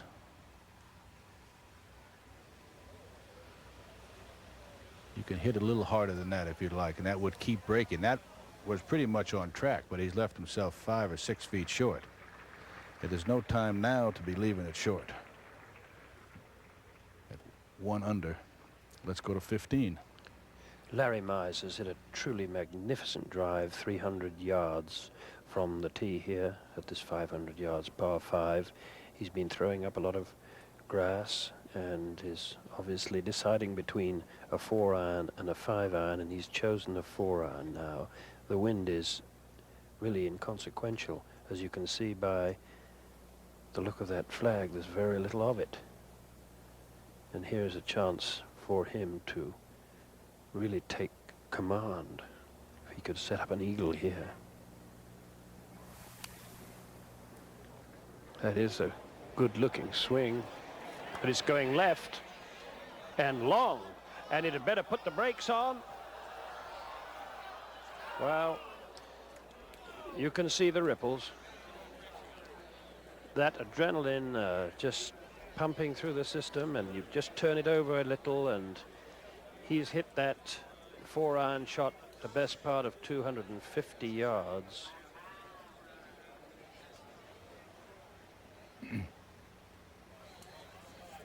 To the 13th. Bernhard Langer from about 30 feet, and nobody today except has read this putt correctly. They think it's going to go a lot left, and it stays out to the right every single time. By that much. It's hard to believe with that slope that everybody feels that putt will go to the left, and been almost impossible to read. And back in the 13th hole, we have a little problem with Ben Crenshaw. Mize left here with his birdie and then bogeyed 14 and in trouble at 15. If people keep backing up, we may have a multiple playoff. That I would definitely believe is he is in layup territory. No chance to go at the green, so he will definitely lay it up, and he has to lay it up in good position. He has to get as left of the fairway as he can to get more green to work with if he expects to pitch it well. There's only 15 feet of green on the right side to play with. So Norman now, again, a must after a fine birdie at 12. This could put Norman to 2 under, and with his length, anything can happen at 14 and 15. This will move a little bit to his right. Just about the left edge. Yes. Good save. Good 2-putt. Good 4. And goes to 2 under. And only 1 behind. And Crenshaw is just laying it up. And he laid it up on the left-hand side of the fairway. Absolutely perfect position.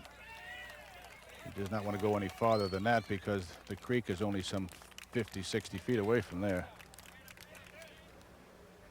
Maltbie is at 210 yards, so he will wait for Bernhard Langer to finish.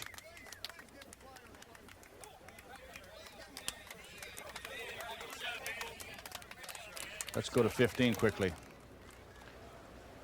Larry Mize getting his 2 clubs length and dropping the ball, having entered the pond at the 16th hole.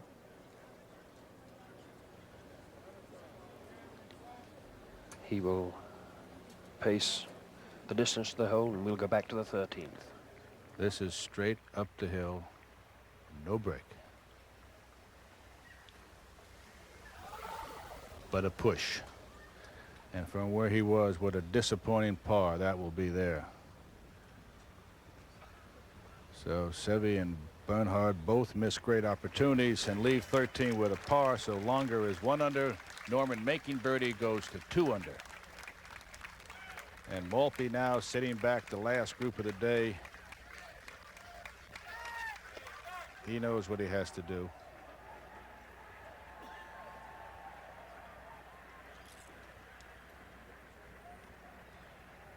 Again, that pin is very enticing.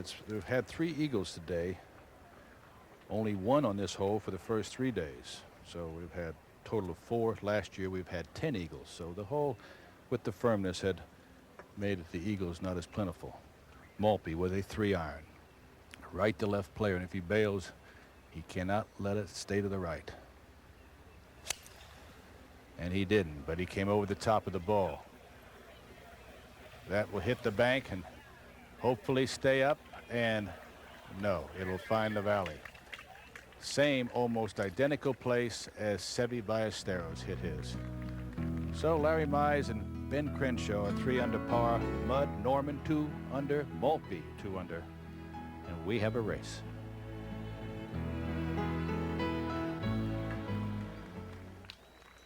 So a Masters that apparently no one wants to win, and if Jack Nicklaus stays at the clubhouse long enough at 1 over, they'll send him back out for a playoff. Again, if we go to sudden death, it will be back to the 10th tee. Let's go back out now to Ben Crenshaw.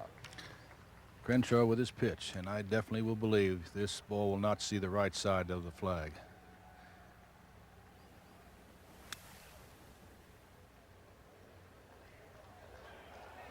Slow down. Well, he's put it by about 18 feet, but as we said, that is the putt that no one has been able to read. And as brilliant as Crenshaw can putt, you have to be able to read the greens also. So let's go to 18. Jody Mudd's second just a moment ago.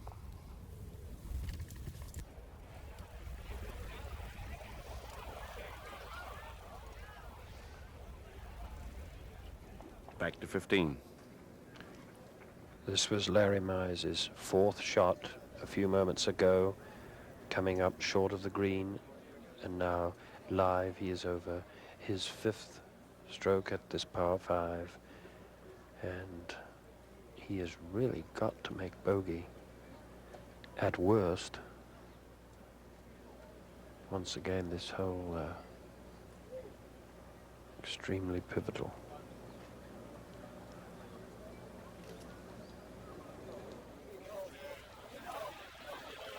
That's a wonderful stroke he's played there, giving himself an uphill putt for his bogey, but still he has really thrown away a marvelous opportunity. And we'll go back to the 13th. Roger Maltbie with his little pitch coming down that hill, and it's a big swing to the right. You saw Seve hit his off the green. That'll be short, but watch the break on this. Watch it feed itself down well below the hole. As all day we have seen, no one has even gotten within 5 or 6 feet of the hole. And that there is a good maybe 15 feet. So Maltbie, an opportunity with going for the green, but leaving himself almost in an impossible position. Crenshaw at 3 under, and Larry Mize now looking at bogey at 15.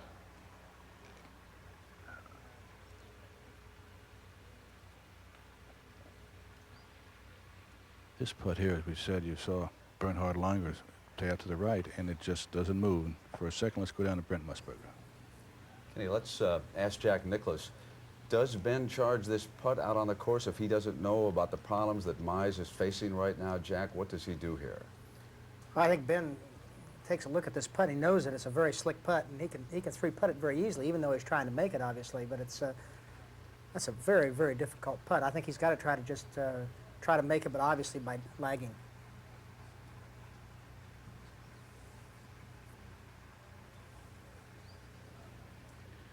So with the wonderful stroke that Ben Crenshaw has, we've seen him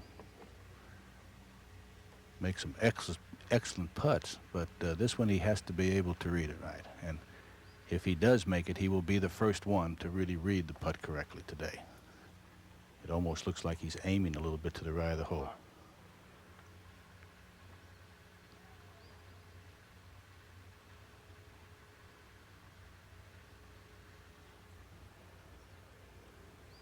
Cannot believe that it will not go to the left.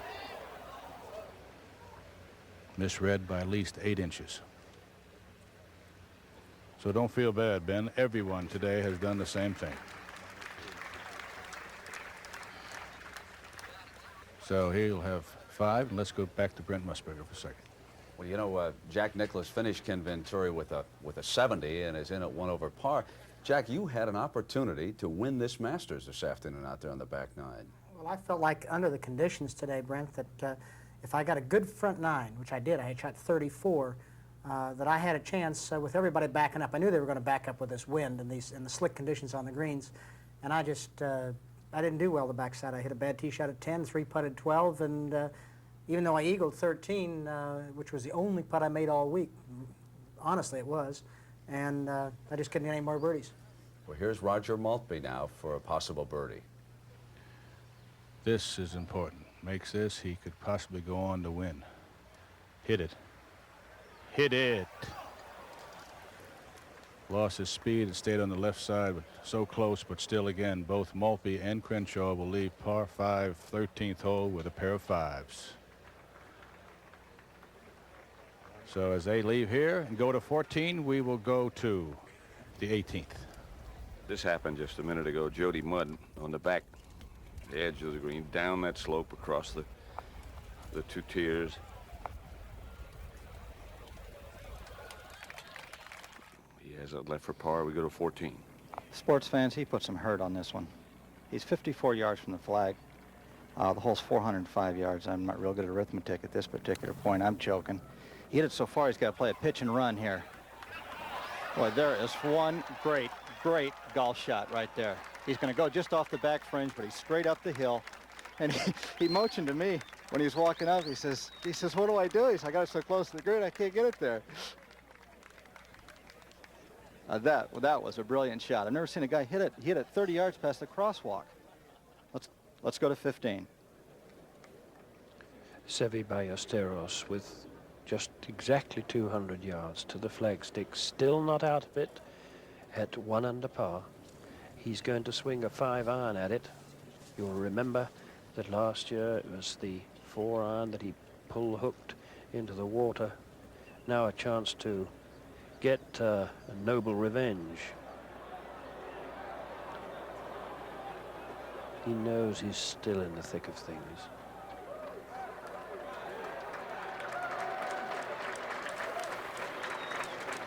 He started it out to the right, and he's played for the fat of the green. I think that's a very intelligent golf shot, as a matter of fact. He can look forward to a birdie to the 18th. Jody Mudd's par putt.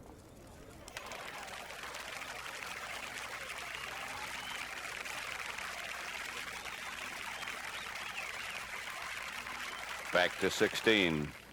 Trying to stop the slide, Larry Mize. Back-to-back bogeys. Jack Nicklaus, what did you hit here today? I hit a 5-iron. It was about 179 yards to the hole today, and Glenn was just quartering a little bit behind you. Mize comes up. A nice shot, actually, about 20 feet away. Jack, you knocked it close again, much like last year. Yeah, I did knock it close. I hit it about 6 feet by the hole. I thought the pin was a little further back, actually, and I had kind of a slippery left-to-right putt, which I missed. Let's go to 14. There you see, to the left-hand side of your picture, amongst the gallery, there is Bernhard up on the hill. He hit it back up in the gallery. He's got a chip down the hill, up against this little curb of grass in front of the green. Kill it, and it's going to roll down to the hole, and it's gone about six feet by the hole. That's not too bad at all from right there. Greg Norman has got it off the green, just off the first cut of the green. Perfect position, straight up the hill. He is one shot back of the lead. He will take dead aim on this one right here. After that drive he hit on 13 and this drive he hit here, it was a good 80, 90 yards past anybody I've seen. There's a crosswalk down here that the people walk, and he hit it a good 30 yards past the crosswalk. Jack Nicklaus, you out there? I know you're there somewhere. I'm right here.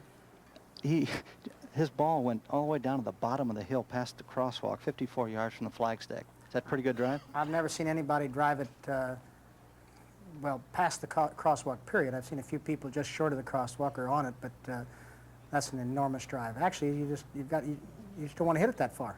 Exactly. He came up and he was looking at me and he says, I've got no shot. Here he is, straight up the hill. 12 feet.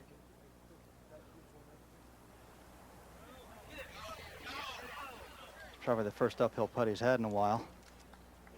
Wasn't a very good effort, but we can look forward to seeing his drive on the next hole.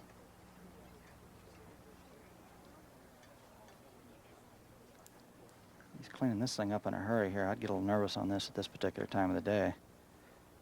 Okay, par 4, still remains 1 shot back of the lead.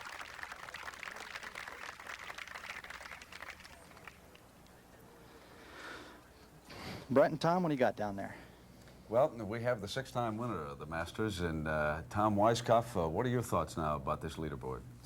Well, Crenshaw really, I think, is in the best position. He has the experience. He's won, obviously, here before, and he's in the last group, so he can watch what is happening in front of him all the time. I kind of like that position. What do you think, Jack? I think it's the best one. I don't think there's any question about the Ben is in the, you know, the driver's seat right now. Norman's going to, you know, he's going to most likely knock the ball on 15 and make birdie, and it depends on what Ben does after that. But Norman still has to make the birdie. And if we go to a playoff here, we go back to the 10th. There has not been a single birdie recorded on that 10th hole here this afternoon if they wind up deadlocked. But right now, let's go back, and here's Bernhard Langer. Bernhard in his dress whites today. Well, he's missed that putt like everybody else has today.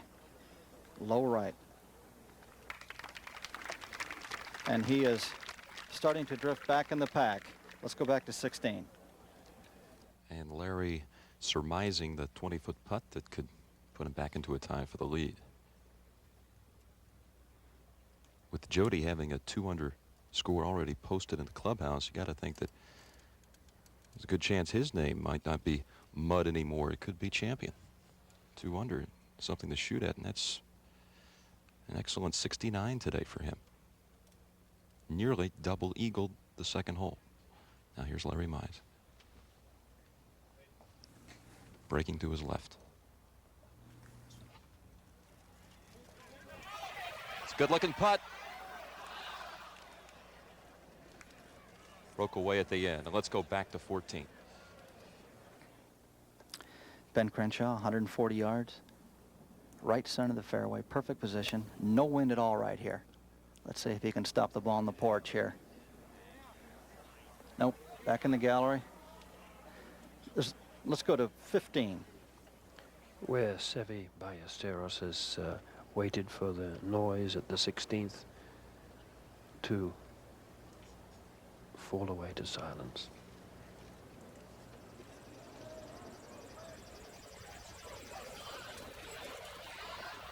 That is magnificent touch, but there you see, even with that brilliant touch,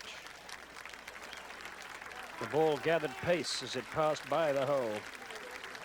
And the voluble Spaniard and his brother Vicente going a mile a minute to the 14th. Roger Maltbie, 135 yards. Let's see if somebody can hit it on this green.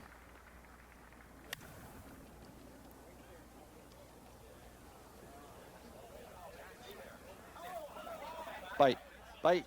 No, still nobody's hit it on. This green is just, it's rock hard, but the wind's not blowing now. The good thing is there's a lot of people here, and if you can hit the ball back in the gallery, they'll stop it most of the time. Let's go down to Brent Musburger. Okay, I want to ask Jack, if you had anything to do over again, would you have done it differently?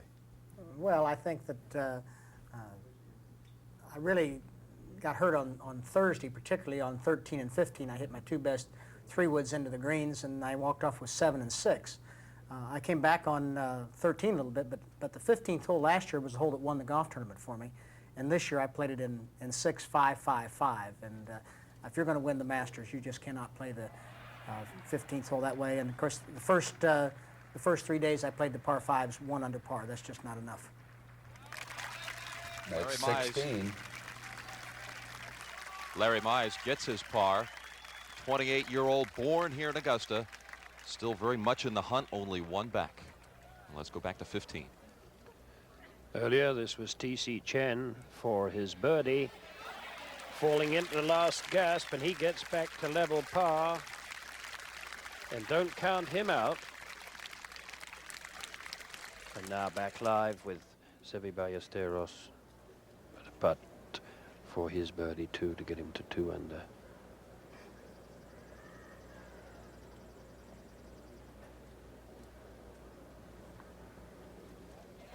Very, very good. I think he played that hole very intelligently. Jack Nicklaus going for the fat of the green there. It's cost him dear before. To the 14th. There's Ben Crenshaw in one of his usual positions. He's back in the gallery. Places he's been today, he probably considers this a birdie chip here. He's only 20 feet off the back of the green. He's pitching uphill, and then the green slopes down from the front cut or from the cut of the green back down to the flagstick. And just in the front of the green, or where he's hitting the ball, is a little, the grass kind of swerves up, and right in that area, it's pretty soft. And the ball, he's going to have to choose whether he's going to hit the ball into that hill or he's going to play it back in the hill and run it up all the way. Now, change his mind here. Let's see if we can. Jack, what do you think about the possibility of a playoff here with 100 guys at 2 under and Ben at 3 in this position? Well, oddly enough, Gary, I think they're going to sort themselves out before they get to the 18th hole. For some reason, most of the time they do on this golf course. He left himself a very difficult putt. But the way he putts, let's go to 16. Seve Ballesteros. And Crenshaw with that putt remaining for par. Should he miss, there could be a 6-way playoff, or 6-way tie, I should say, at the moment. Now Seve at 2 under par, coming off the birdie at 15.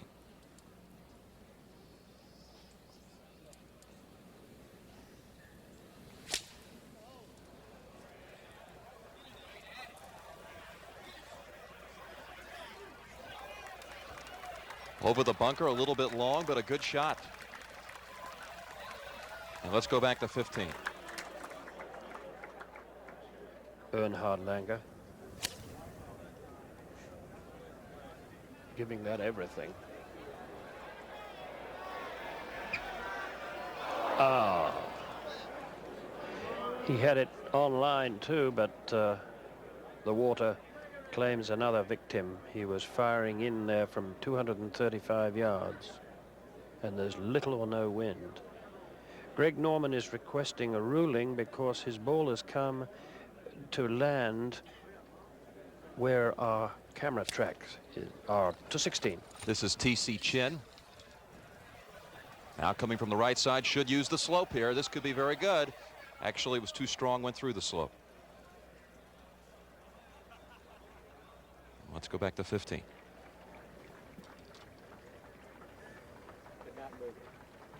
Well, Greg Norman has been denied the opportunity for a free drop, so he will go ahead from 225 yards out, and he will take it in with a 4-iron.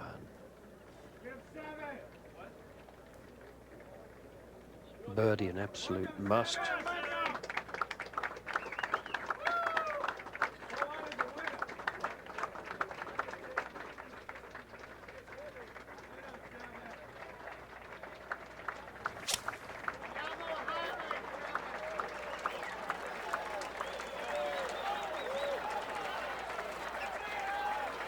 And he's played just almost the same kind of shot as Seve Ballesteros, going for the fat part of the green, but he's over the green when we go back for the 14th. Well, sports fans, this is what the Masters is all about.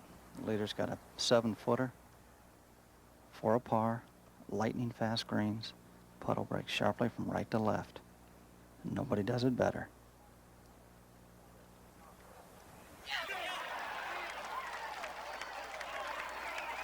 Unbelievable.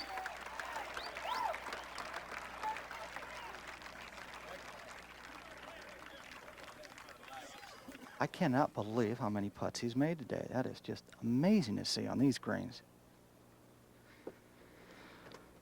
Roger's got to be starting to flinch here. Every once in a while you play with somebody that makes a lot of putts and you think that he's filling up the hole and yours not going to go in. Roger's been looking this over. He had it from about 18, 20 feet above the hole in the fringe. Putted down, gave it a great run just on the top edge of the hole. Ran by. He's got about 5 or 6 feet here. Up the hill, breaking left to right. Hang on. That hurts right there. That hurts. Ben Crenshaw has just made it from 7 feet, got it up and down from 20 yards over the green. Roger had a birdie putt from about 18 feet, 3-putted it. Will it ever end?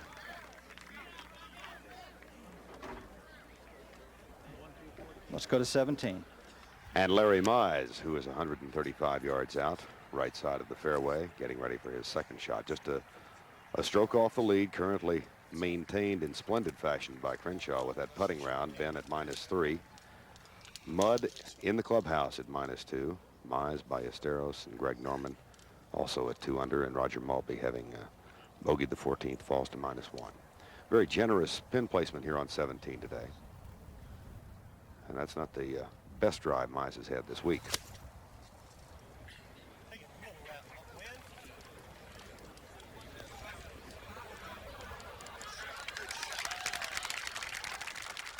He's in decent shape. Not too happy with the shot, though. I don't think he knows that he is up on the plateau and will have just a slight uphill putt.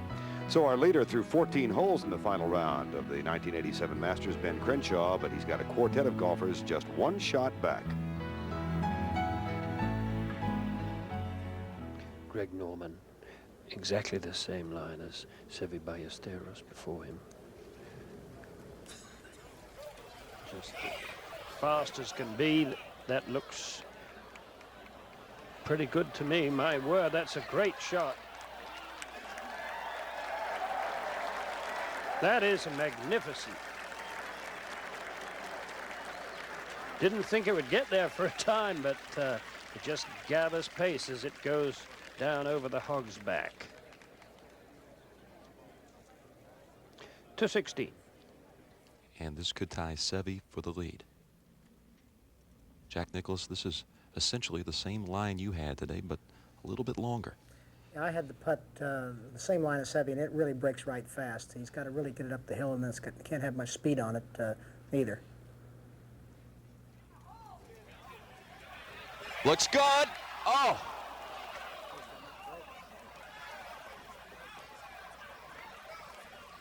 How does that stay out? Well, you talk about dressing for success. If anyone's outfit out here today goes with a green jacket, it's Mr. Ballesteros. That putt right there certainly would have helped his cause to pick up a 3rd jacket. TC Chin has about 6 feet coming back for par after he came down the slope. Well, I thought that was in.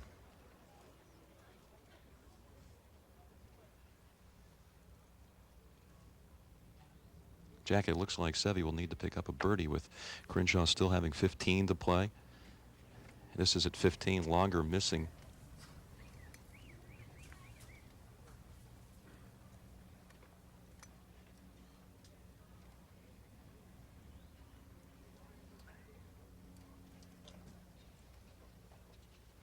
Here at 17, Mize for a share of the lead. No.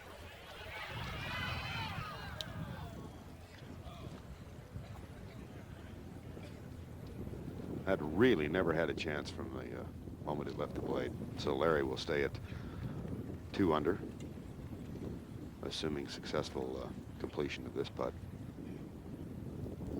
Back to the 15th. Where Langer made a bogey and has gone to 1 over, and Ben Crenshaw is a very interested watcher at the top of the hill. Crenshaw has 255 yards to the hole, so he's going to have to gamble in a big way. Seve made his par at the 16th, and now Greg Norman to tie the lead. Boom! That whacked the back of the cup. That was very positive. Now, Ben Crenshaw has 255 yards to the flagstick, and I don't think he can go for it. No, he's going to lay up, and so the first stroke is against him, in that he's going to have this devilishly difficult wedge shot from a hanging lie to a plateau green above him, having laid up. So I'd say advantage Norman, for a moment at least.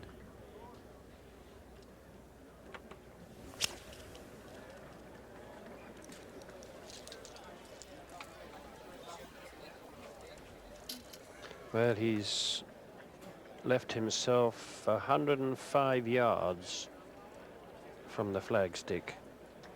Make that 100. And he's right in the middle of the fairway. We'll go to the 17th. And on the tee, Seve Ballesteros. We'll go back to 15. And Roger Maltbie with probably a 2-iron. Make that a 1-iron, bringing it from the right. Oh. As so often happens, going over this slender, shallow green. So it's a brave man who would bet on the outcome, with Greg Norman and Ben Crenshaw tied at 3 under par.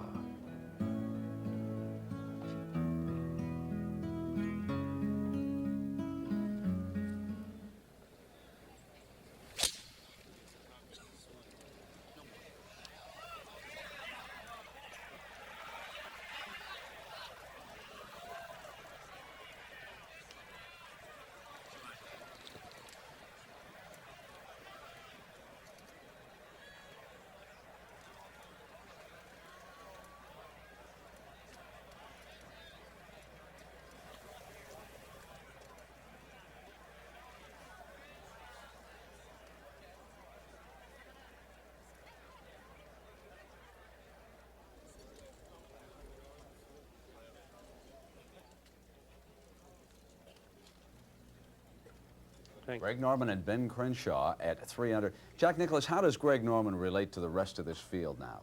Well, Norman has probably not played one of his better tournaments. I mean, he's been 147, had one good round, hasn't really played that well today.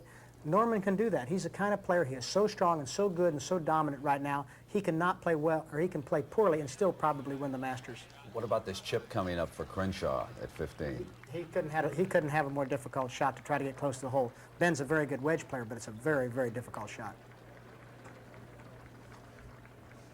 Indeed it is. Hanging lie, the green almost at the same level as he is on the hillside.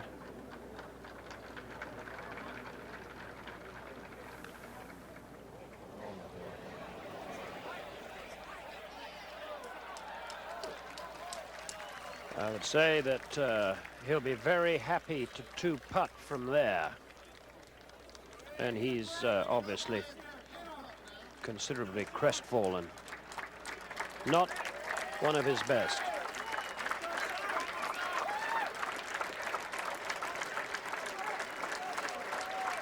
And we'll go to the 16th. Just a moment ago, Greg Norman, the co-leader. Strong and into the gallery, leaving a very tender, delicate chip back downhill. Back to 15. As Ben Crenshaw goes across the Saracen Bridge, he gets a standing ovation, as Greg Norman is also accorded another as he approaches the 16th green.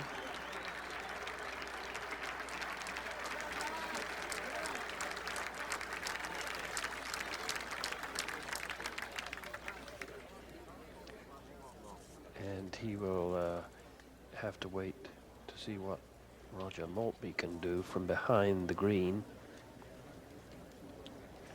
Roger just 2 strokes off the lead. Crenshaw, despite being in all kinds of awful places, has managed to grind out 8 pars in a row. Now Roger Maltbie at 1 under par with his 3rd shot. Big left to right break as the ball dies.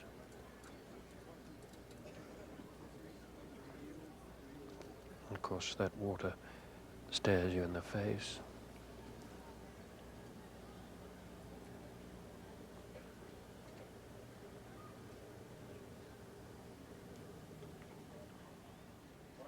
Well, that's away, that's away.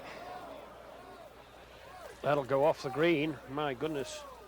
It's a good thing that's a long fringe to hold the ball up from going in the water.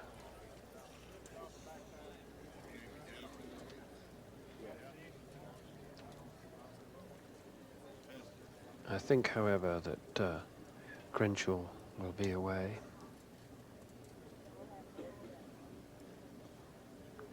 This is a huge swing left to right, needless to say, over to the 17th. Well, you saw Greg Norman's drive on 14. How about this one? 310 yards through the tall pines.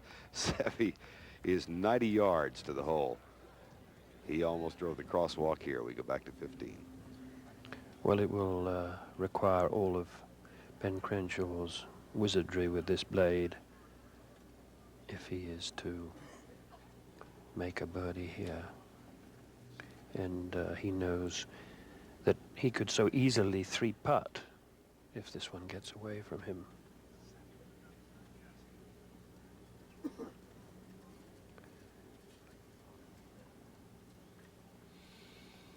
To 16. And Greg Norman some 10 feet off the back of the green with a putter.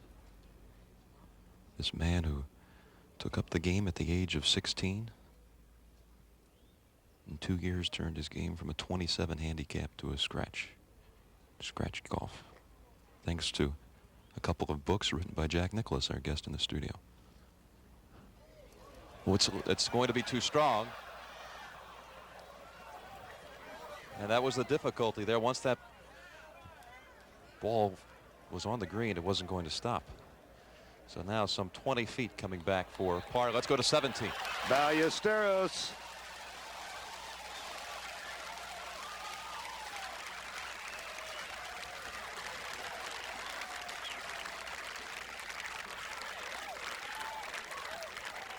Back to 15.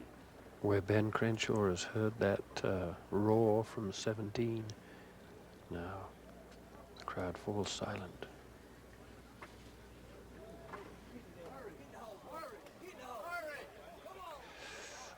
Well, he's above the hole, and we'll go to the 18th. Larry Mize and Curtis Strange. The wind has died down considerably now. It's not as tough as it was.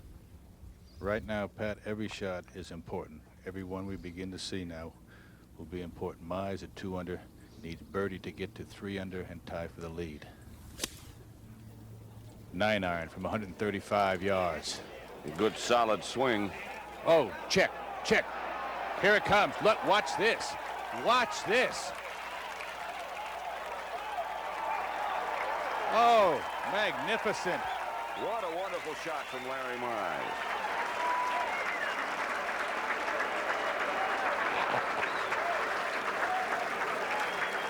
But for a couple holes, Pat, at 14 and 15, you'd be looking at the winner right there. Back to 16. This is Norman to stay tied.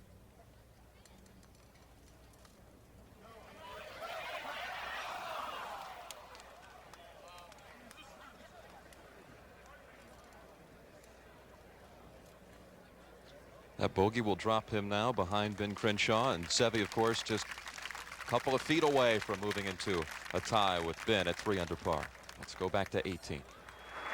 As Larry Mize arrives.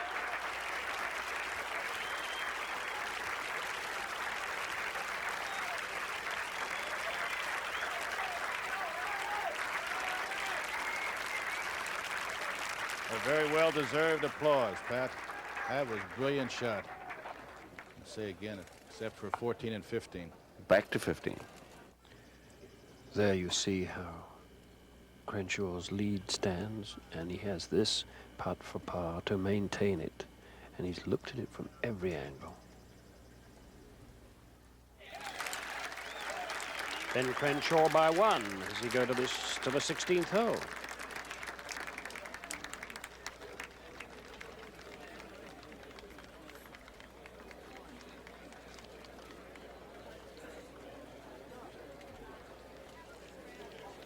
To 18. Curtis Strange and Larry Mize. And again, the throng gathering. Strange has really had a up and down tournament. He has gotten in position, lost it, got it back again, lost it. It's been a very frustrating 4 days for him. Larry Mize last year shot 65 in the final round to tied for 16th. Shot 65 this week. They've never seen him. Back to 17. Ballesteros looks over about a 5-footer.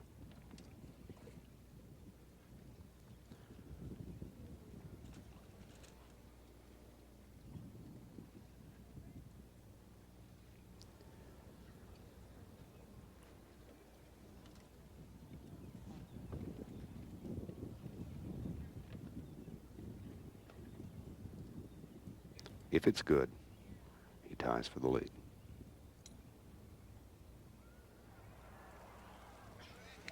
Absolutely.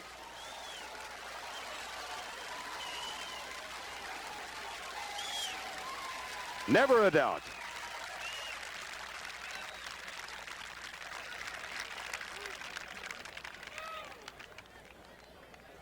And Seve Ballesteros joins Crenshaw at the top, and we go back to 16. Ben Crenshaw, the co-leader with Seve. Ben, one of the great historians of the game and a self-admitted sentimentalist. This week on Tuesday, he played a practice round at the wonderful course over in Aiken, South Carolina, called Palmetto, that was redesigned by Dr. Alistair McKenzie at the same time as he was, of course, helping build Augusta National.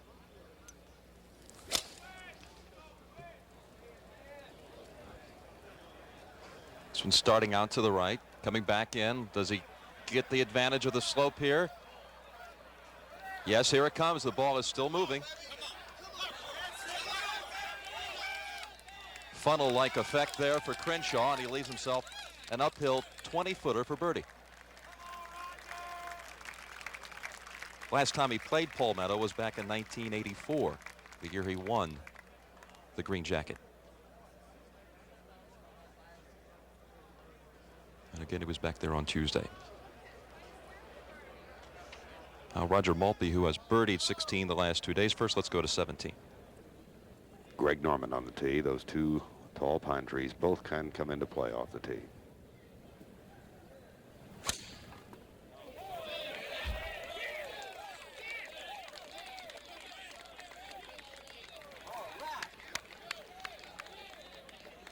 Back to 16. Maltbie. This one heading in the same direction as Crenshaw's. Short and about 35 feet away for birdie. Let's go to 18. Pat Summerall. And Larry Mize still looking. 2 under. There have only been 2 birdies today here at 18. One by Casper, one by McCumber. This putt, Pat, you can't give the hole away, and really as important as it is, he has to make it to get the tie. He has to be firm. He can't be tentative with this.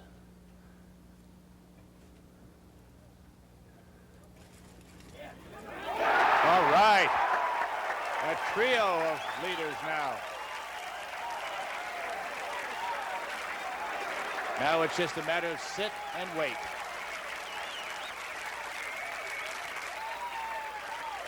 That has to be the best shot of the day here, Pat, hasn't it? Oh, yeah, by far.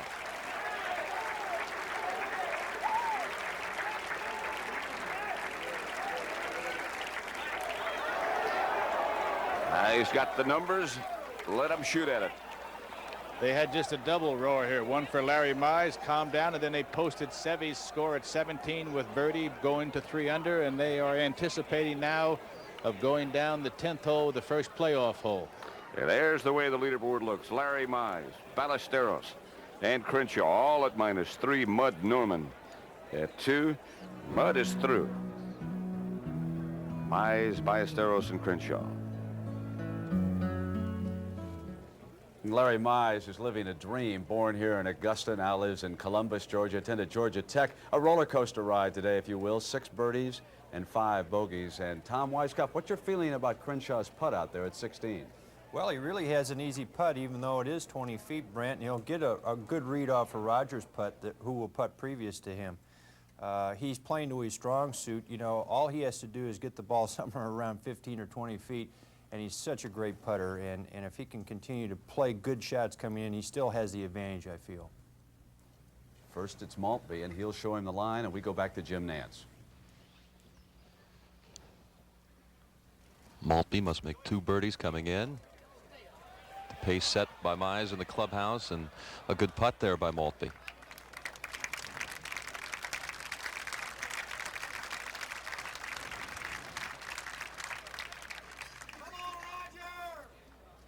No one has read enough break on this putt today.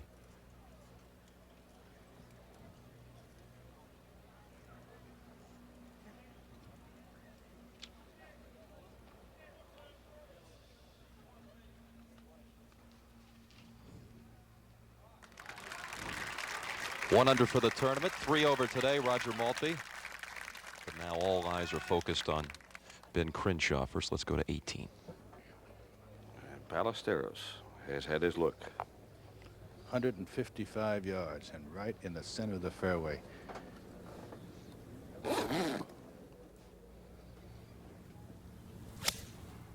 Stayed in very high. It'd be right. It's right. It's found the bunker. Oh, 8-iron. Tried to hit an 8-iron 155 yards up the hill, and trying to bring it right to left. He had the right idea, Pat, but he just left it out to the right, and that's disappointing right there. Right-hand bunker, and to get up and down, that's a day's work. You tell him. To 17. And Greg Norman's second shot. He's 15 yards behind the spot occupied by Seve Ballesteros about 6 minutes ago. Norman only hit his drive 295. And again, a very generous pin placement today for the final round.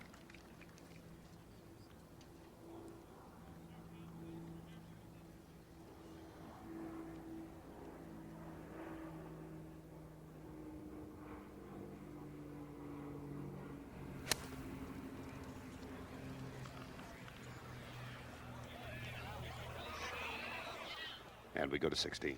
Crenshaw for the lead.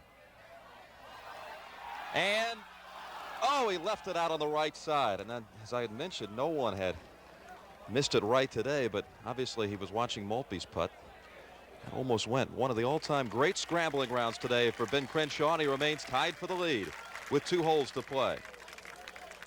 Let's go to 18. That's the acclaim for Seve. Disappointed, obviously, you can tell by the way he walks. And walked up to 18 that he was certainly not very proud of the shot he hit. I was watching him this morning on the practice tee, and he looked so good. He looked so confident. 3-way tie for the lead in the 1987 Masters. Mize, who's through. Even though Ballesteros is in the bunker, T.C. Chin is on the very back of the green, and I believe he'll play first. Yeah, I'm sure he's away. He just acknowledged to Seve that you can go ahead and play if you want. So Seve will come up first, I believe, now.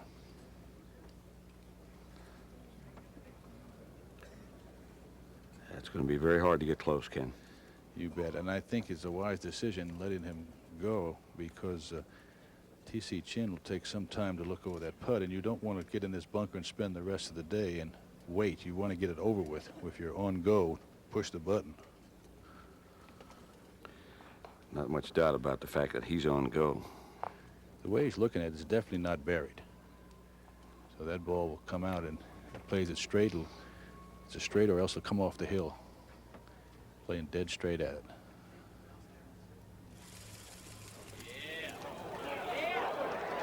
What a beautiful shot. What a great touch. And there, as we said, one by one, important shots come up right and left right now.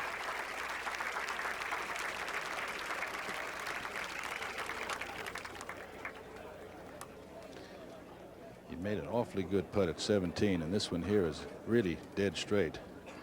But for the Masters and all of the rewards, it is very difficult at the best. Back to 17. And Roger Maltbie on the tee.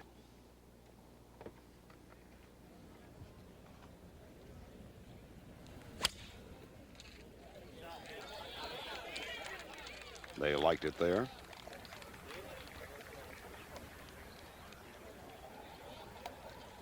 Left side of the fairway, left center.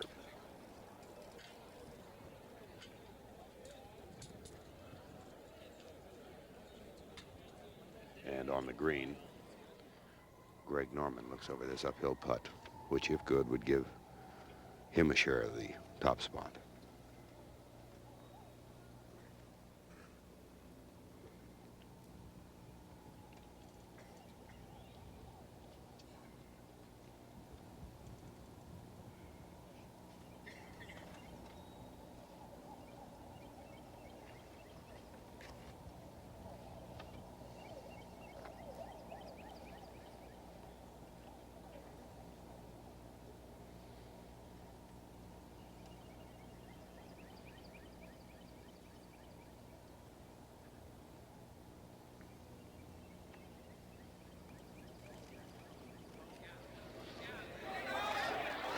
How about that?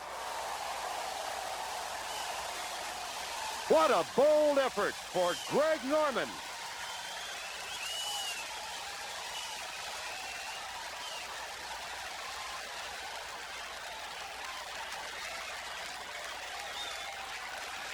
Seve heard it.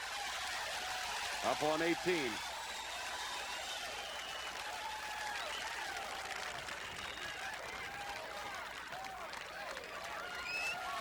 And Ben Crenshaw saw it. And watch it again. Tom Weiskopf, maybe you could comment about it. Well, from about 35 feet, very difficult putt because it's uphill all the way. You have to have the proper speed, and it was center cut.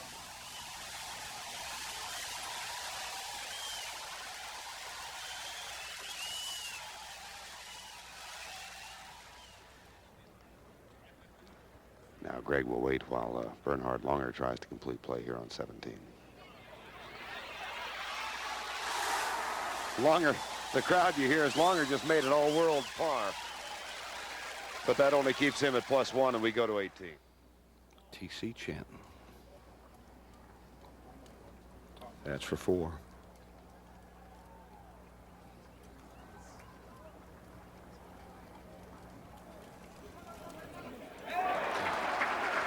That's a great tournament, a great putt, great finish for T.C. Chen.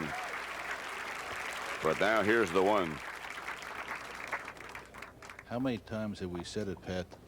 The Masters begins on Sunday afternoon at the 10th tee. Ever since we've been here. Boy, and it does. This is unbelievable.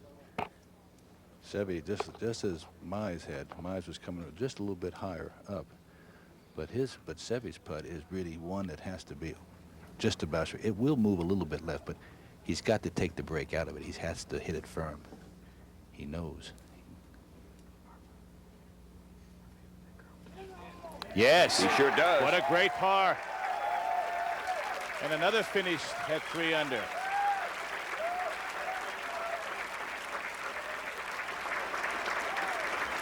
That was a masterful bunker shot.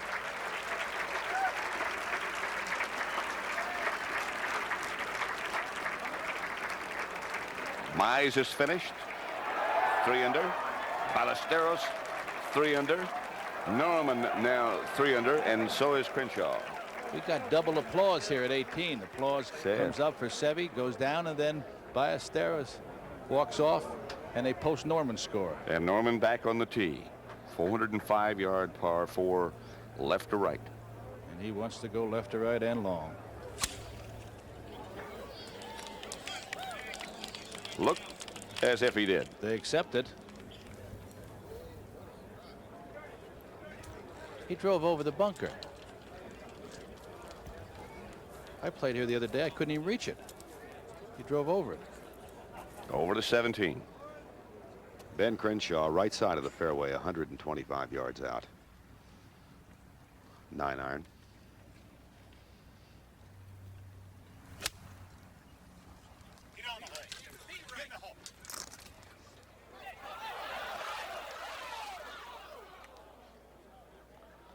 Just off on the fringe.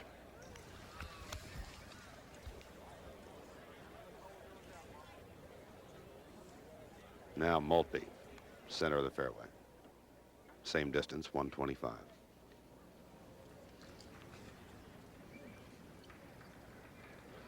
Roger has to go birdie-birdie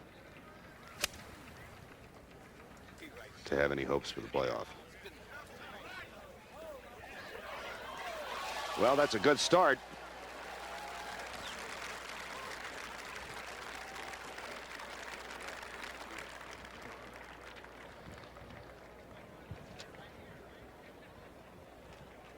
And the 1984 Masters champion marches up 17, well aware of what's going on because he was standing in the fairway when Norman sank that 35-footer. And now the applause builds for Ben Crenshaw here on 17.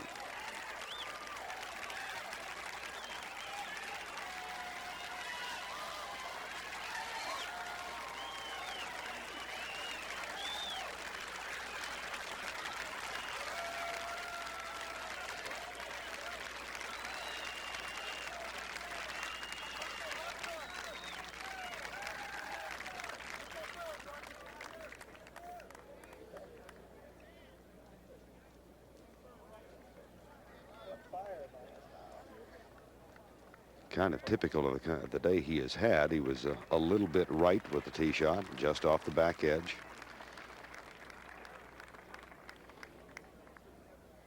Made that monster putt back at 14. Just missed at 16. And we'll go to 18 for a moment. Just to give you an idea of how far Greg Norman hit his tee shot. About 100 yards away from the hole, over the bunkers, the fairway bunkers on the left. Pat, I've got a yardage book here, and the front bunker from the tee is 256 yards to get to the front bunker. There are 2 bunkers. That is absolutely awesome how far he hit that ball.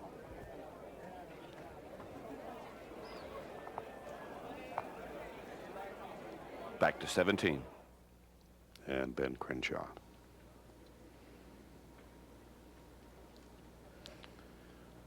There you get a good idea of what confronts him. He's got to go uphill for about 5 feet and then just slightly downhill. Ken, you want to comment on the shot? Vern, right now, I know that, you know, he's very talented and everything, getting up and down, but all he wants to do now is get up and down. That's very slick, as you've seen all day. But he has missed many a green, and he's gotten up and down. Somewhere along the line, it may catch him. Jack Nicklaus, how about your thoughts? Well, I agree with Kenny. He's got a very difficult little shot, and he really wants to get the ball up and down is all he wants to do. He does have a chance, though, with this type of a tee shot, because the ball's going to be, it is going to be slick. He's going to have a chance to hole it. Although I think his main thoughts are par.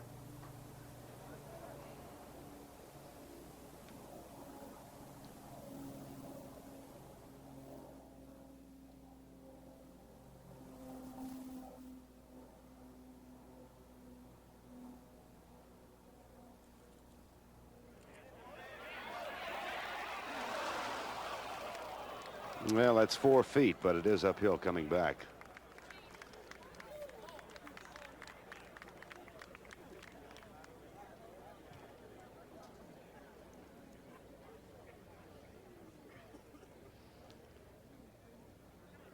May have thoughts of the Los Angeles tournament running through his head, although I think he's when he missed a putt of similar length. Now Roger Maltbie for birdie, and he has to have it.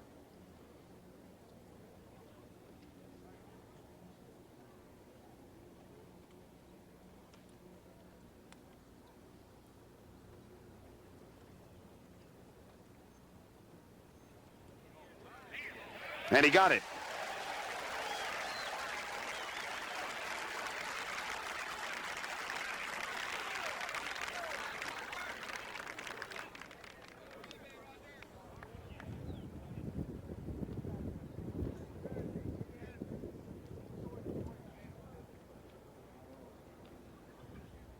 That's more than 4 feet. It's more like 6.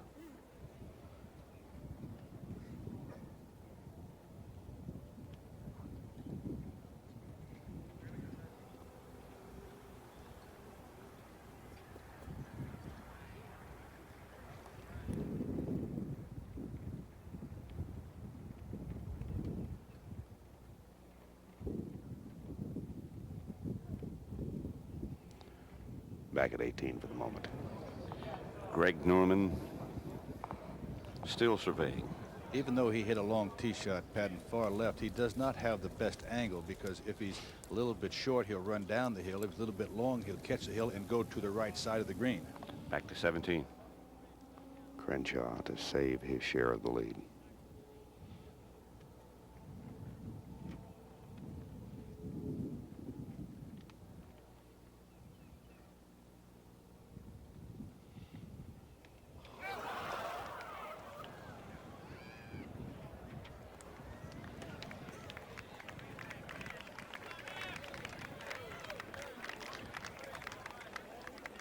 He'll never forget this hole. Takes one look back from the spot where he hit the chip. And now heads to the final hole of the 1987 Masters, trailing by 1 and needing a birdie to get into the playoff. And we go to 18. Just a moment ago, Greg Norman.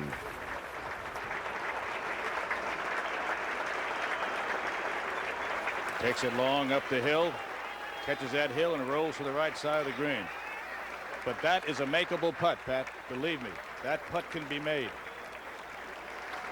Well, he just made a remarkable one at 17.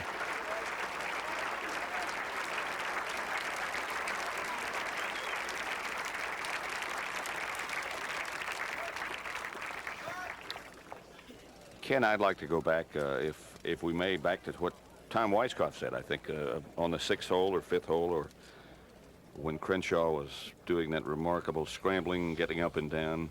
You said it just can't last, didn't you, Tom? That's right, Pat, and it's a game of mistakes, and you just can't afford to make them at the wrong time, and obviously Ben did. Well, Jack Nicklaus even said the same thing. You just want to get up and down, too. But Maltbie's tee shot at 18. And they approve of that. Maltbie taking left to right. And right in the dead center of the fairway. Good shape.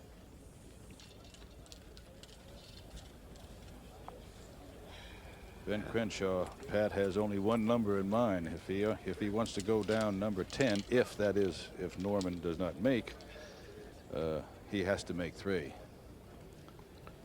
There have been 3 birdies here at 18 today, that's all. One by Mize, one by McCumber, and one by Billy Casper. Crenshaw will try to aim it at the right side of that bunker and cut it a little bit left to right to put it in the center of the fairway.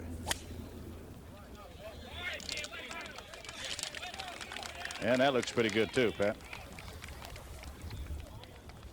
Cut it right in there in the perfect spot. Both have good angles at the hole. Couldn't be better. Up at the green here is Lunger. Gave that a pretty good run. That is right around the hole within about 5 feet area. Everything is almost straight. You cannot give the hole away. Rather disappointing for Bernhard. He started at -3. And we'll finish, if he makes that putt, +1. Now, Greg Norman.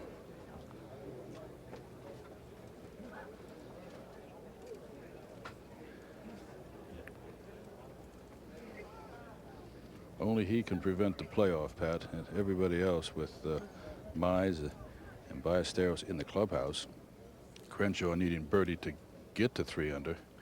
Norman has the only outright chance of winning the Masters right here and now.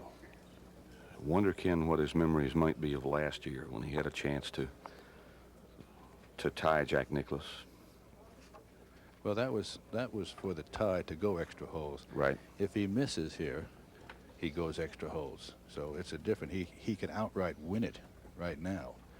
And I'll tell you what, this is. I wouldn't sell this putt short. To me, I think he's got a 50-50 chance of making it. He's coming off a good putt at 17. He hasn't made a lot of putts today, except a crucial one at 17, and he's on a high right now. Just took that big, deep breath.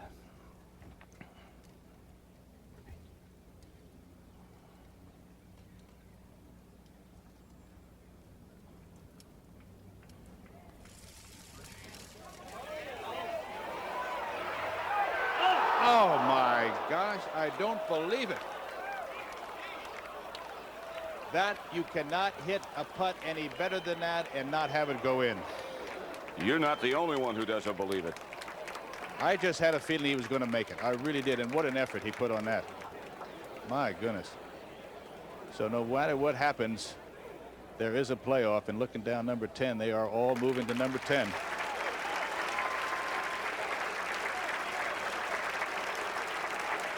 Boy, did he think he had that putt. Still does. Boy, you can't believe it.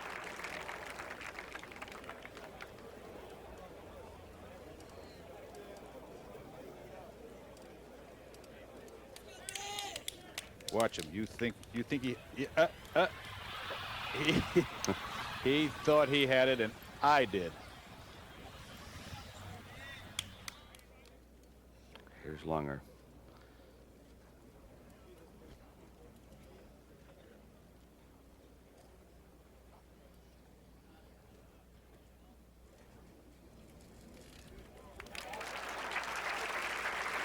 Disappointing for Bernhard, Pat. Final round of 76. We still don't have any idea how many people are going to be in the playoff. Well, we know one thing. There's 3. And the last 2 of the day, Crenshaw and Maltbie, could join those. Both in good position. I'll tell you right now. I'll tell you what. I think one of the 2 will birdie the hole. I think either Maltbie or Crenshaw will birdie the hole. Most ever in a playoff here at Augusta. Here at Augusta National was 3. We've tied that mark. Ed Snead, Tom Watson, and Fuzzy Zeller. I think Jack Nicklaus was involved in a 3-way playoff.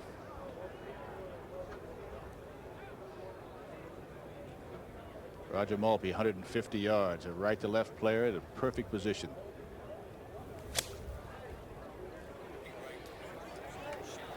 Watch it catch the hill. No. Now, if it goes backwards. No, it will not. And that putt there, that's up on the upper ridge. That has got a 2-way break and almost impossible to read. Crenshaw, 140 yards.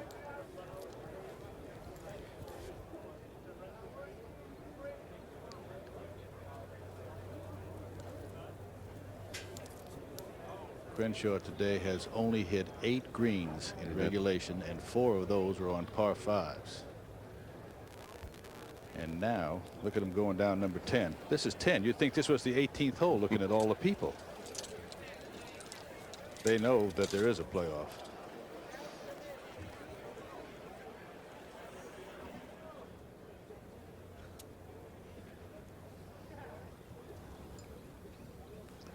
From 140 yards.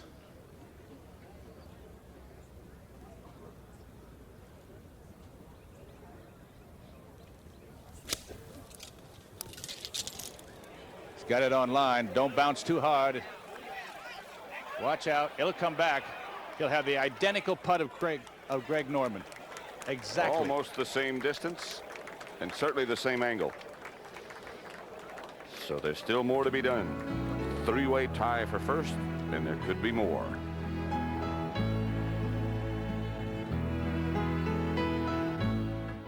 So we come to the first hole of sudden death, the first sudden death we have had at a Masters since 1982, when Craig Stadler won the green jacket in the first hole on a playoff with Dan Pull. Now, this is not like a skins game. One tie, not all tie. If you finish below the two who tie for the lead on a given hole, you are eliminated, and they would move on to the 11th hole down there at Amen Corner. Seve Ballesteros, Greg Norman, and Larry Mize, and they're a record of the most recent playoffs that we have had here. And of course, Fuzzy Zeller in his first year at Augusta in 1979, he won. Now that is when they played 18 holes the following day after Sunday, and we can see that Billy Casper in 1970 won his Masters championship, defeating Gene Littler. Jack Nicklaus, you won one in 1966. I'm sure you remember that. Let me ask you about this one. Do you have a favorite? You made me believe earlier that perhaps if Greg Norman is not playing well, he can still win a championship. Well, don't get me wrong about not playing well. Greg Norman is definitely playing well. But Greg and Seve's a lot that way. They're such good players, such dominant players, that they can play some bad holes and still get away with it. A lot like Tom and I played when we were basically in our prime. Larry Mize is not as strong a player as either Seve and Greg, but he's a good player. I think it's in a playoff, it's a toss-up. Obviously, you've got to go with either Ballesteros or Norman's experience. Tom, how about you?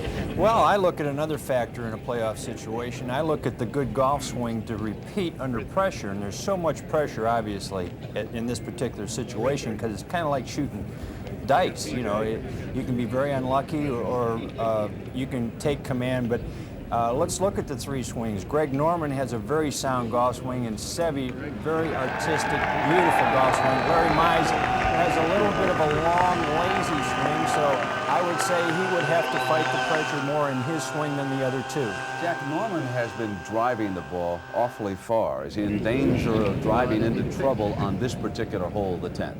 Well, the 10th hole today is sort of playing into the wind a little bit. I think that the danger is driving through the fairway on the right.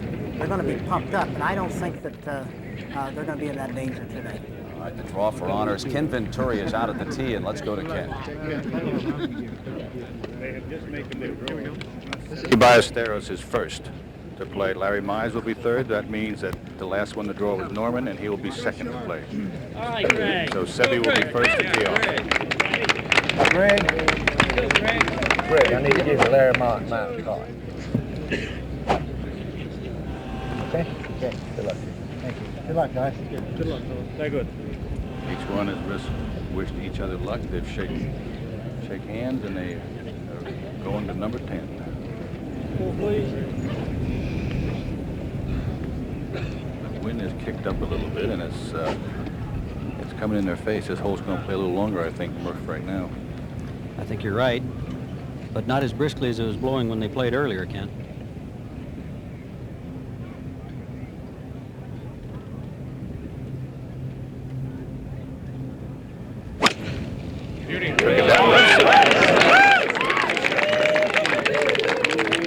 That was a good-looking swing there. And there's the ball right down in the bottom. A beautiful drive. Beautiful drive. Seve was the only one of these two of the three players to make a par here at 10 today.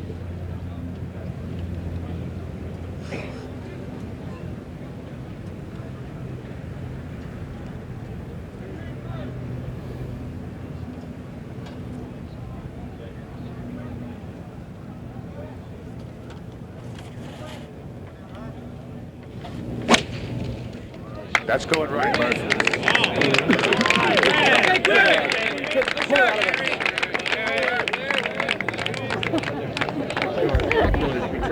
He's caught the fairway, though. He's coming right down the hill, Ken. Good angle at the pin.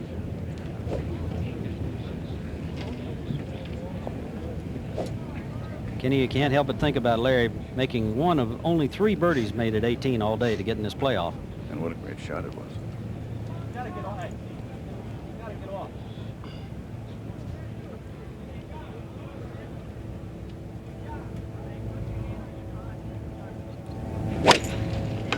That's what.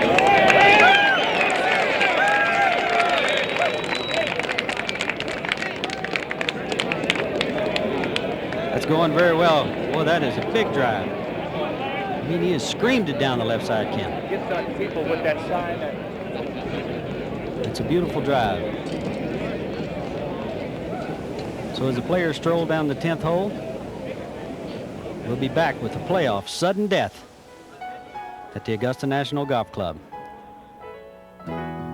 So Greg Norman, Larry Mize, and Seve Ballesteros strolling down the fairway at the 10th here at Augusta. The first sudden death playoff hole. Somewhat surprisingly, Mize appeared Jack Nicklaus to outdrive the other two. He had a big drive. He put a beautiful swing on it. Now tell me about the approach shot and what they'll be trying to do here with number 2. Well, I think that Tom and I were just discussing a second ago that we felt that the one that got the ball in there close first is obviously going to have the advantage. And if the fellow that hits first puts it in close, the 10th hole can be won with a par. Tom, you know the stick is way in the back, and some of the players, even Greg Norman, they have bounced completely over the green today. It requires a very soft shot, you know, to hold that ball anywhere around that hole. I think both players, Seve and Greg, have the ability to cut the ball and hit it up against the wind if the wind's coming from the right, which I think it is, to soften the shot. Larry is a little bit lower in his trajectory coming into greens and plays right to left. So again, I still think the advantage is with Seve and Greg because of the height that they hit the ball coming into this green. Well, we've had some incredible drama to bring about this three-way playoff here at Augusta.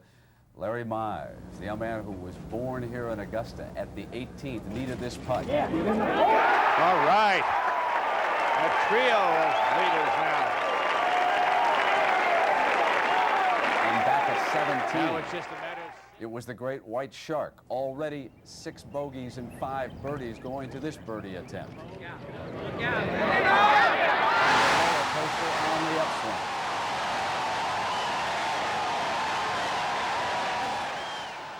Now back to the 10th, and here's Bob Murphy. Bob? That's Seve in the middle of the fairway. And Seve will not be first to play, I don't think. I believe it will be Greg Norman. Bob, Greg Norman will be first to play. He's on a sprinkler that has 176 to the front, and the pin today is 26 back, so he's looking right at about 202 yards or 200 yards. He'll be first. Larry Mize has outdriven Seve by at least 25 yards. Shows you, Ken, that hill, if you turn that ball in down that hill with a little draw, it just goes forever.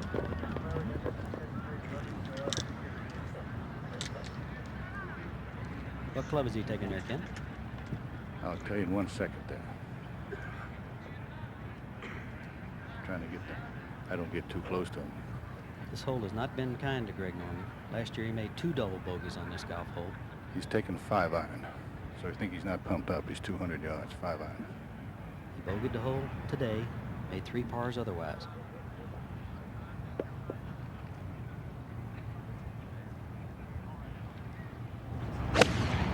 In the hole! That looks pretty good.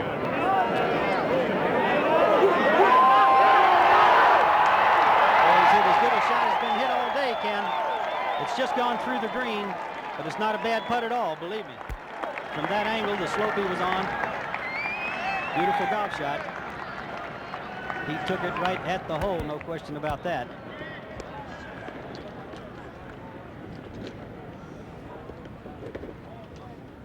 It's all one-upmanship.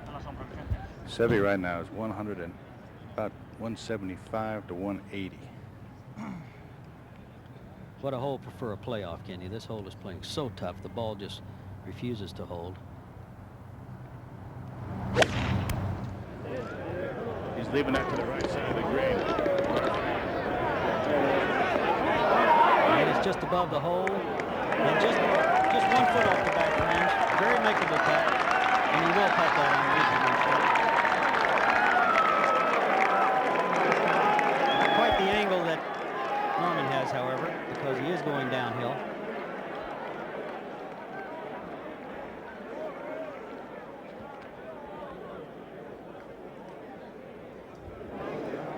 Larry checking the wind.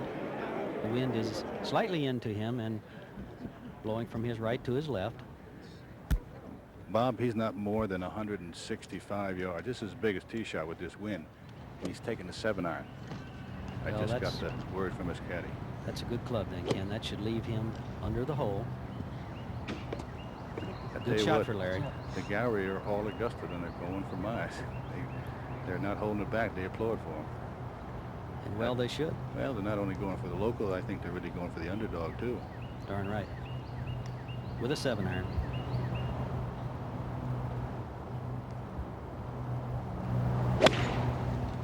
Larry's made 3 pars here and only 1 bogey this afternoon.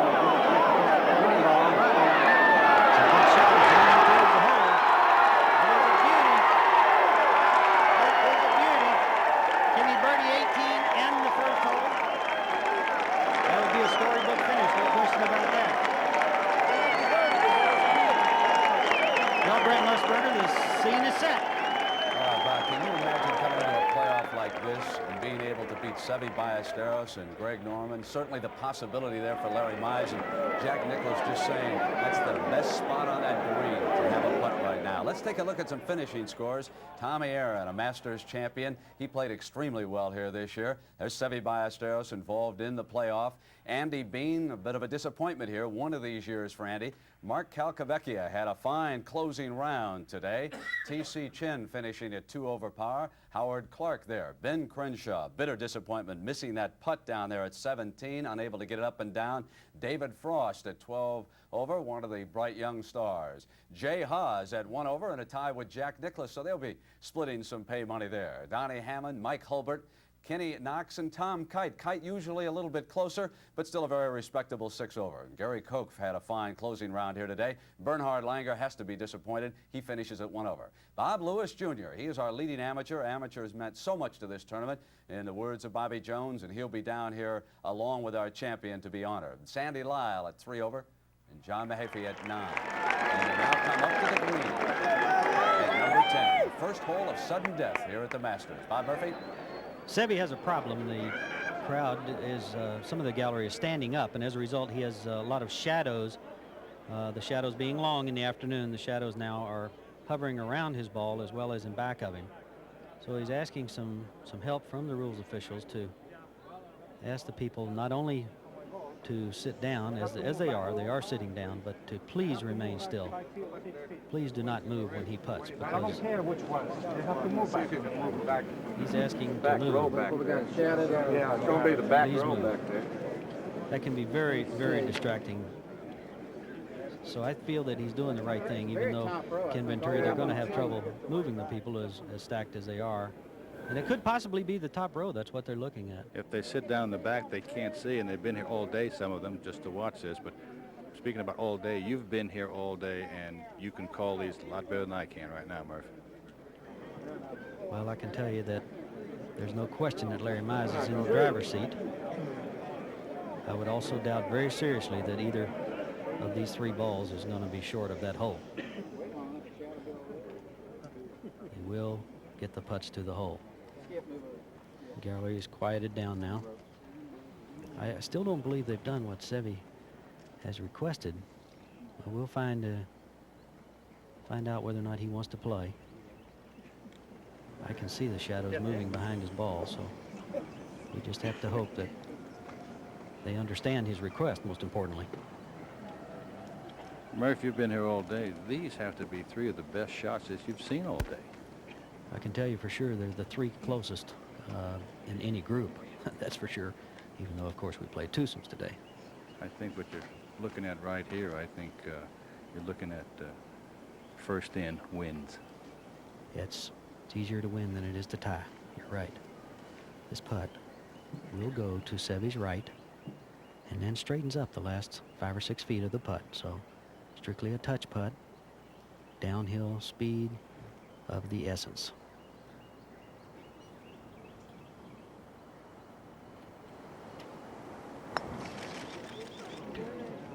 Oh, it's drifting way right, Kenny. Drifting way right, and I'm afraid a good 5 feet past the hole. But that right now is not really important. What was important was to get it to the hole, right, Ken? I haven't been down on the green, it's been up in the booth, but I'm right on the green, and I really can't believe in this time of day how fast that putt moved down that hill. Norman's putt now this afternoon, the players have been leaving this putt short, as much as 2 feet short. feeling that the putt is more downhill than it actually is. And it works from the player's left to his right. One other bothersome thing, Ken, the pin actually is hidden in the shade of a tree. And that can be somewhat disconcerting when you're trying to read a putt, when you've been operating in the open sunlight all day. Greg's ball looks like it's sitting down just a little bit and may pop out a little bit fast.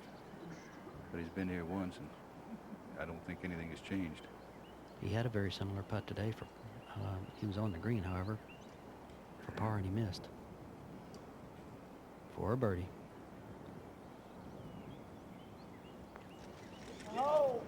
That's not short, but it's too high. It did jump out. Yes, it did. Yes, it did. So Larry Mize, and that's exactly what the gallery is saying. Larry. You think they're for Larry, Bob? I think they are. I think they're for all three players, no question about it. But this is Larry's shot earlier. Beautiful swing. He just sets the club right at the top. Right in, right at the hole. Boom, boom, boom. And he knew that the ball was going to roll right to the hole. You know, after making the bogey at 14 and 15, if he birdies 18, if he birdies the first extra hole, it might be as fine a comeback. And the two best played holes, you can see that shot at 18 was brilliant, and this one was equally as well. Yeah, he struggled right in there in 14 and 15 when it looked like he had it underway. Ken, he birdied 12 and 13, and then boom, turned around and gave it back. This is a putt that is relatively straight. If it does anything, it dives very, very slightly to his left. You can see him with his right hand sort of feeling to himself, talking to himself, what is this putt going to do? His right hand indicated that he feels the putt will fall very slightly to his left. If you're ever going to win your first Masters, you're in the best opportunity right now you'll ever be. And first intuition so many times, Ken, are right. I'd be inclined to walk up there and give it a go.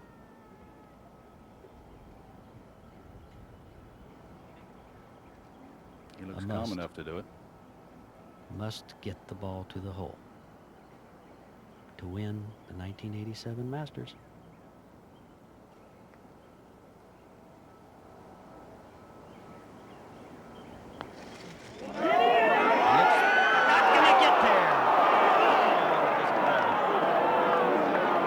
What a disappointment for Larry. Just ever so slightly short.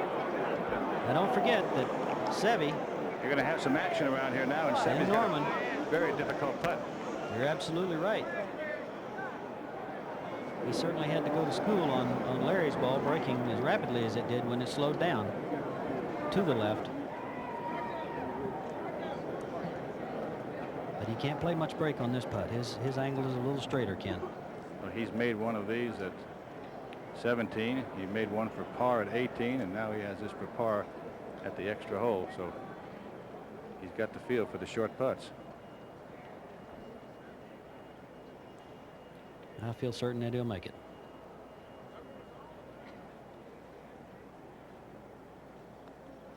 He just started it a little left, and it, by George, stayed out there.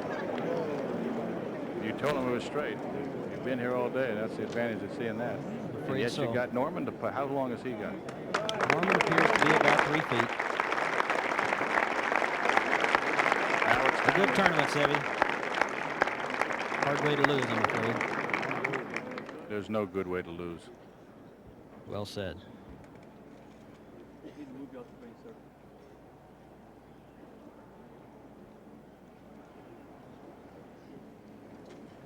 Under these circumstances, this is not a tap-in. This ball will work to Greg's left. It is slightly downhill. Rapid. Seve shook hands with Larry.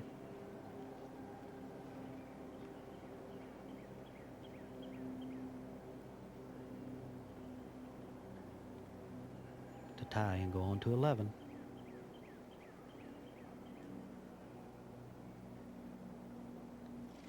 Nicely in. Now there's two.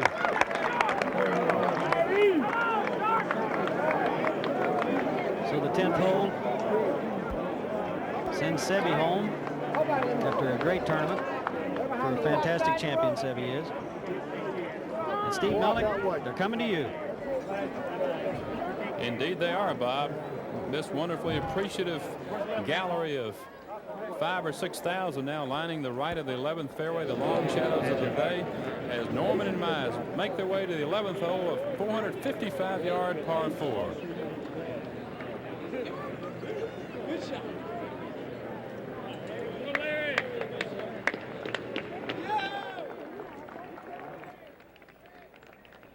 Words cannot express the disappointment in Ballesteros, two-time winner here at Augusta. Makes a long walk back up the hill, 10 to the clubhouse.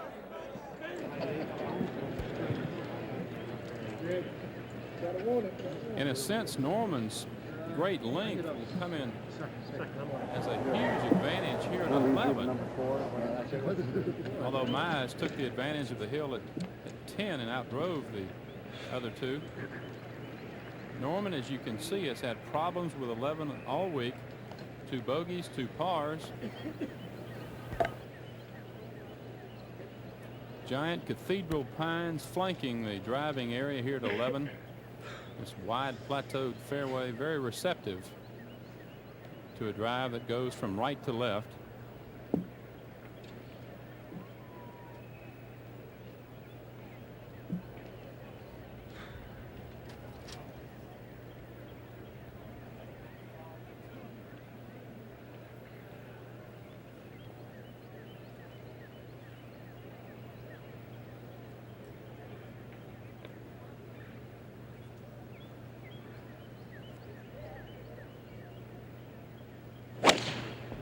Oh, yes.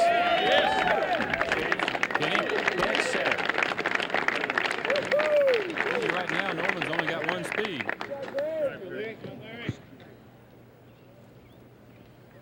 In the heart of the fairway, Kenny. He really hit that hard. He didn't leave any there. It was, I mean, that ball was as straight as you can hit a golf ball.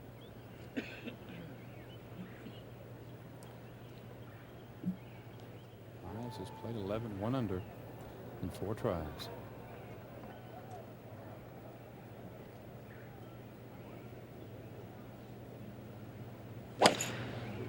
That's going to be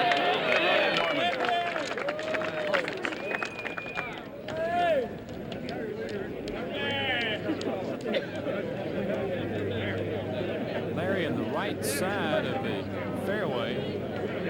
That's Norman's ball you see there in the center of the fairway. We're in sudden death. Ballesteros eliminated. It's Mize and Norman for the 51st Masters title. It began as a 3-man playoff, and Seve Ballesteros was eliminated back on the 10th hole. And perhaps the loneliest walk in the world for a competitor is that walk back after you've been eliminated from sudden death.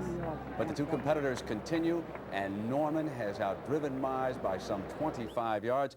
And Jack Nicklaus, for the fans at home, the difficulty in approaching this green at 11. Well, I think it's a matter of preference. I prefer the right side of the fairway. Some fellows prefer the left. I think from the right side of the fairway, you can shoot it at the right side of the green, and the green slopes, and the ball will come in from that side with a slight draw. Both Larry and Greg hit the ball right to left, so it'll be that type of a shot for them. And the left side of the fairway, you've got the water to contend with to carry over, and I just prefer the other side. Tom, your preference? Well, I always preferred the left side because I felt like these players aren't really left anyway, Brent, but if you are on the left side, you're playing over the water to the right side. I played that hole very defensively. It was a very scary hole for me. I didn't enjoy it. Tom, what about the fact that Mize had an opportunity to win back at 10 and failed with that putt? How will that affect him psychologically coming to this hole? Well, I wish we could ask him right now, Brent. It could be very frustrating, you know, very disappointing, but I think things have really turned to his favor now because he's eliminated another player. So it's one-on-one, and he controls his own destiny much easier now in this situation. Let's go out to Steve Melnick and Ken Venturi. All right, Brent, thank you. What a contrast you have in styles and personalities. Greg Norman, the dominant player in the game in 1986, easily one of the best players in the game. And in Larry Mize, the local Augusta native, who is a high school student, was a spectator here for a number of Masters. Larry Hogan Mize from Augusta, Georgia. Kenny, how far does Mize have left? From the sprinkler we had, Steve, I would say he's looking at 196 yards, as close as I can come to my yardage chart. And he has not slid. He's been throwing up some grass to see about the wind.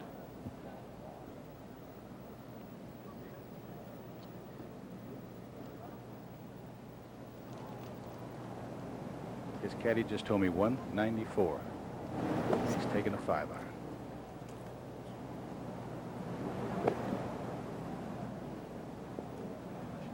My steps must have been different off too, I think.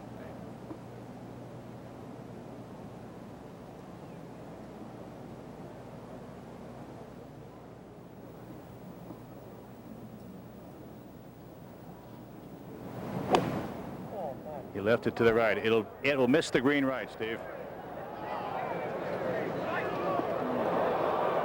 Well, Mize, who plays right to left, Kenny, I wonder if he was trying to swing a big hook and just came off it. I think what happens is that you try and you think about the swing and the hook, but the last thing you say to yourself is you're starting down, don't go in the water. Well, advantage Norman after a long tee shot. Kenny, with his length and as high as Norman hits it, he almost takes the pond out of play. Well, that gives a bigger green in the back, but he's 164 yards, as caddy said, and he has taken a 7-iron.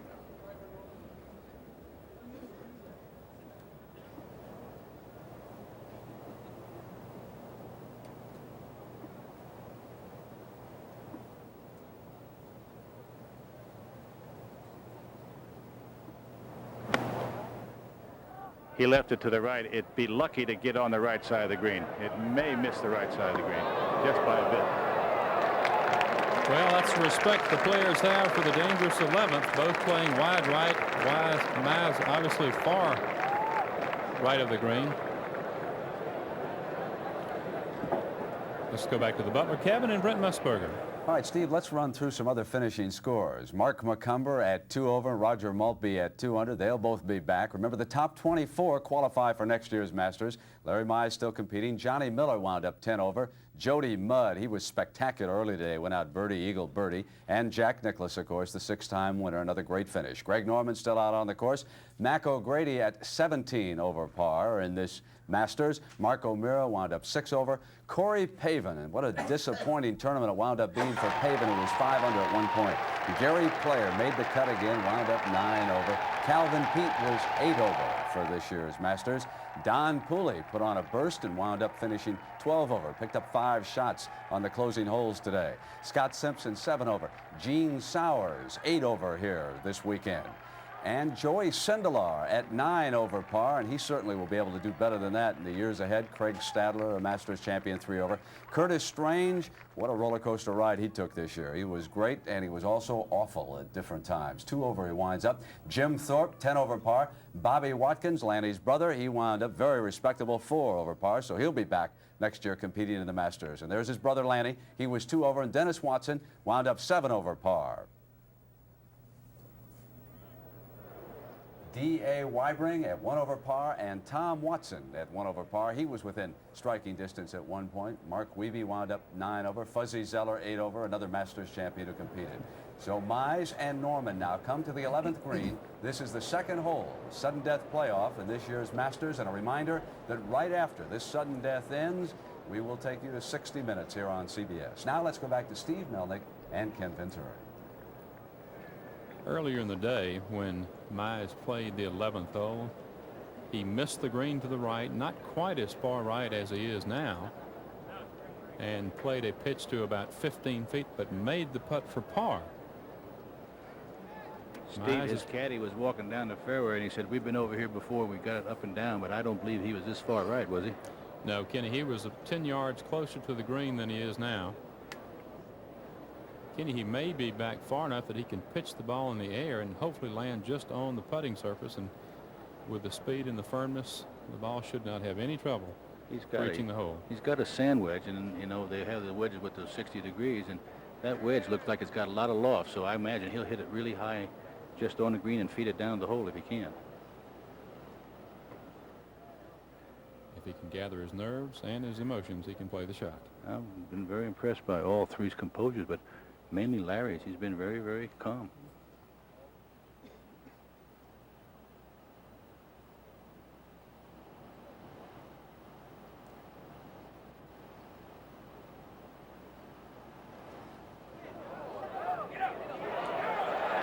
How's that look?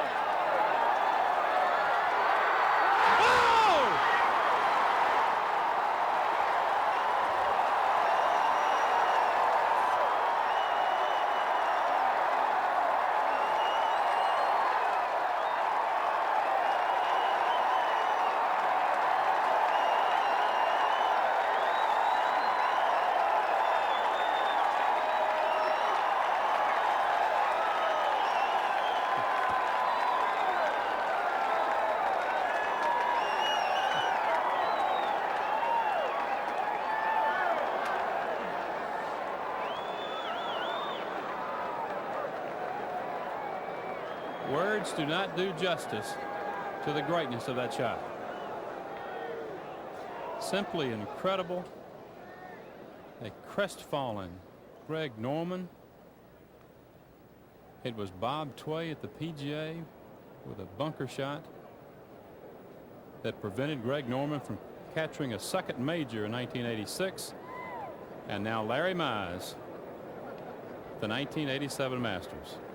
You know, Steve, just looking back, there are a lot of players that sometimes other players fall dead for them, and other players, they can't, everybody will do something to beat them, and Greg has been having people just do that to him, like you said with Tway. And this, I mean, that was one of the most phenomenal chip shots, not only because he made it, but the timing, the extra holes, the Masters. I just couldn't believe it went in the hole. Norman has to be stunned. Well, if he's not, he's not normal. He has to, I mean, he got to gather himself. But I'll tell you one thing, I would be very surprised if this was ever short.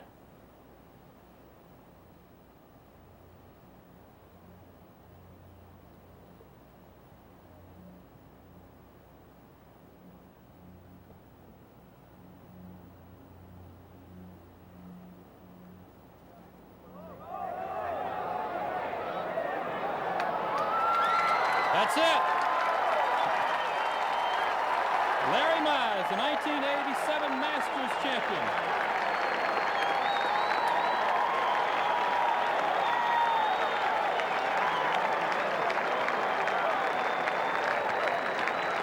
There are great finishes and there are great finishes. This may be the best.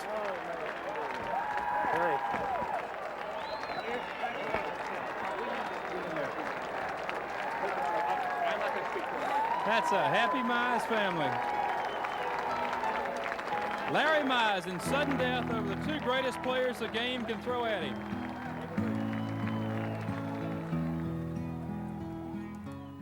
I didn't think that anything would be able to top what happened here at the Augusta National a year ago. There was the Dinner of Champions earlier this week, and Jack Nicklaus, who had won number 6, he was certainly right there in the middle of the team photo. Now the par 3 is where the competitors have a lot of fun. Watch this great shot by Greg Norman. Dean Stewart was lurking close by. And for Norman, that might have been the last laugh of this Masters, because it was day 1 on Thursday. Somewhat windy conditions here at Augusta. A young man by the name of John Cook was coached by our very own Ken Venturi. He was the only competitor to break 70, and he took the first round lead. But because of the winds, the greens dried out. Shots like this one not staying close to the pin. And so, after the day's round, they brought out the water and softened up the greens here at Augusta. And then day 2 dawned, and the winds died down. And Roger Maltbie went out and fired a 66. The low round of the tournament's first 2 days. Just a couple of years ago, a most disappointed competitor was Curtis Strange.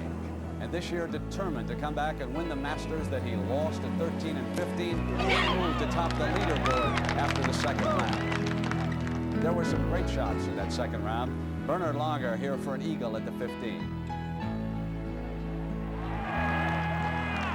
One man who told me he was going to be more aggressive the second round was the great White Shark. I think we've been scared of the golf course because the greens are hard. Obviously, you have to be less aggressive on certain shots, but I think tomorrow and on the weekend, I'm going to take the bull by the horns a bit more and say, hey, you know, this golf course really isn't playing that tough. Take it by the horns indeed. And on the third day of competition, Greg Norman became more aggressive with the putter. Not a single bogey. He fired 67. And a Masters champion began making his move. Ben Crenshaw at the 18th. 5 birdies on the back nine for General Ben.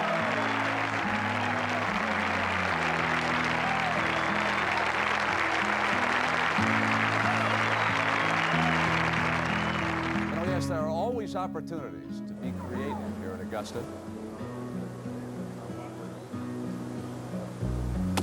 A marvelous golf shot by Tom Watson at the 13th.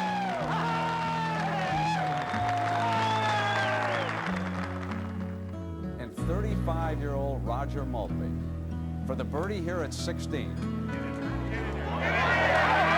he positioned himself in a tie for first.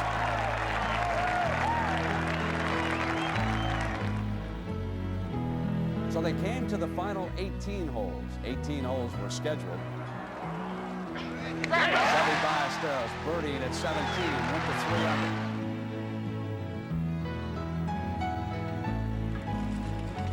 Larry Mize at 18 with a clutch putt. He also went to 3 under.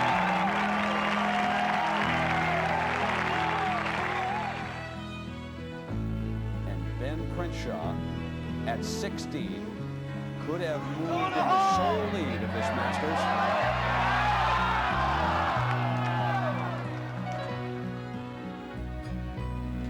Then Norman. And it was a three-way tie.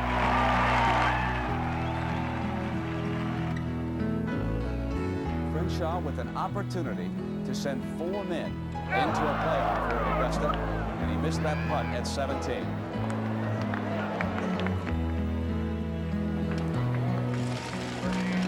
At 18, Norman could have ended it. Ballesteros, Norman, and Mize went to sudden death. On the 10th hole, Mize had this opportunity to win it outright. Mize and Norman parred the hole, and Ballesteros was eliminated. And then, for as long as they talk about the Masters, they'll relive this shot over and over.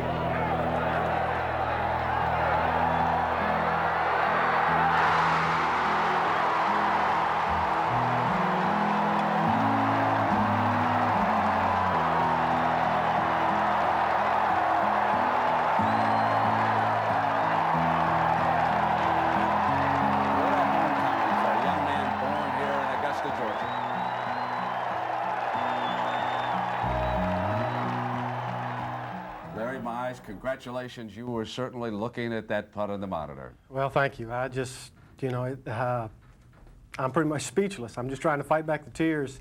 It's, this is a special place. I was born and raised here. The crowds were great. I've got to thank the good Lord for everything, and, you know, I just hit a good shot on 11 and a little bit of luck. I guess it was my turn to win. Let me introduce the chairman here at Augusta National, Hord Harden, to proceed here with the green jacket honors. And Hord, I didn't think anything could surpass what Jack Nicklaus did last year, but what a memorable Masters this was. Yeah, you're right, Brent. People have asked me all year after Jack's show last year, what are you going to do for an encore? And I said, well, it's not possible. But you came pretty close.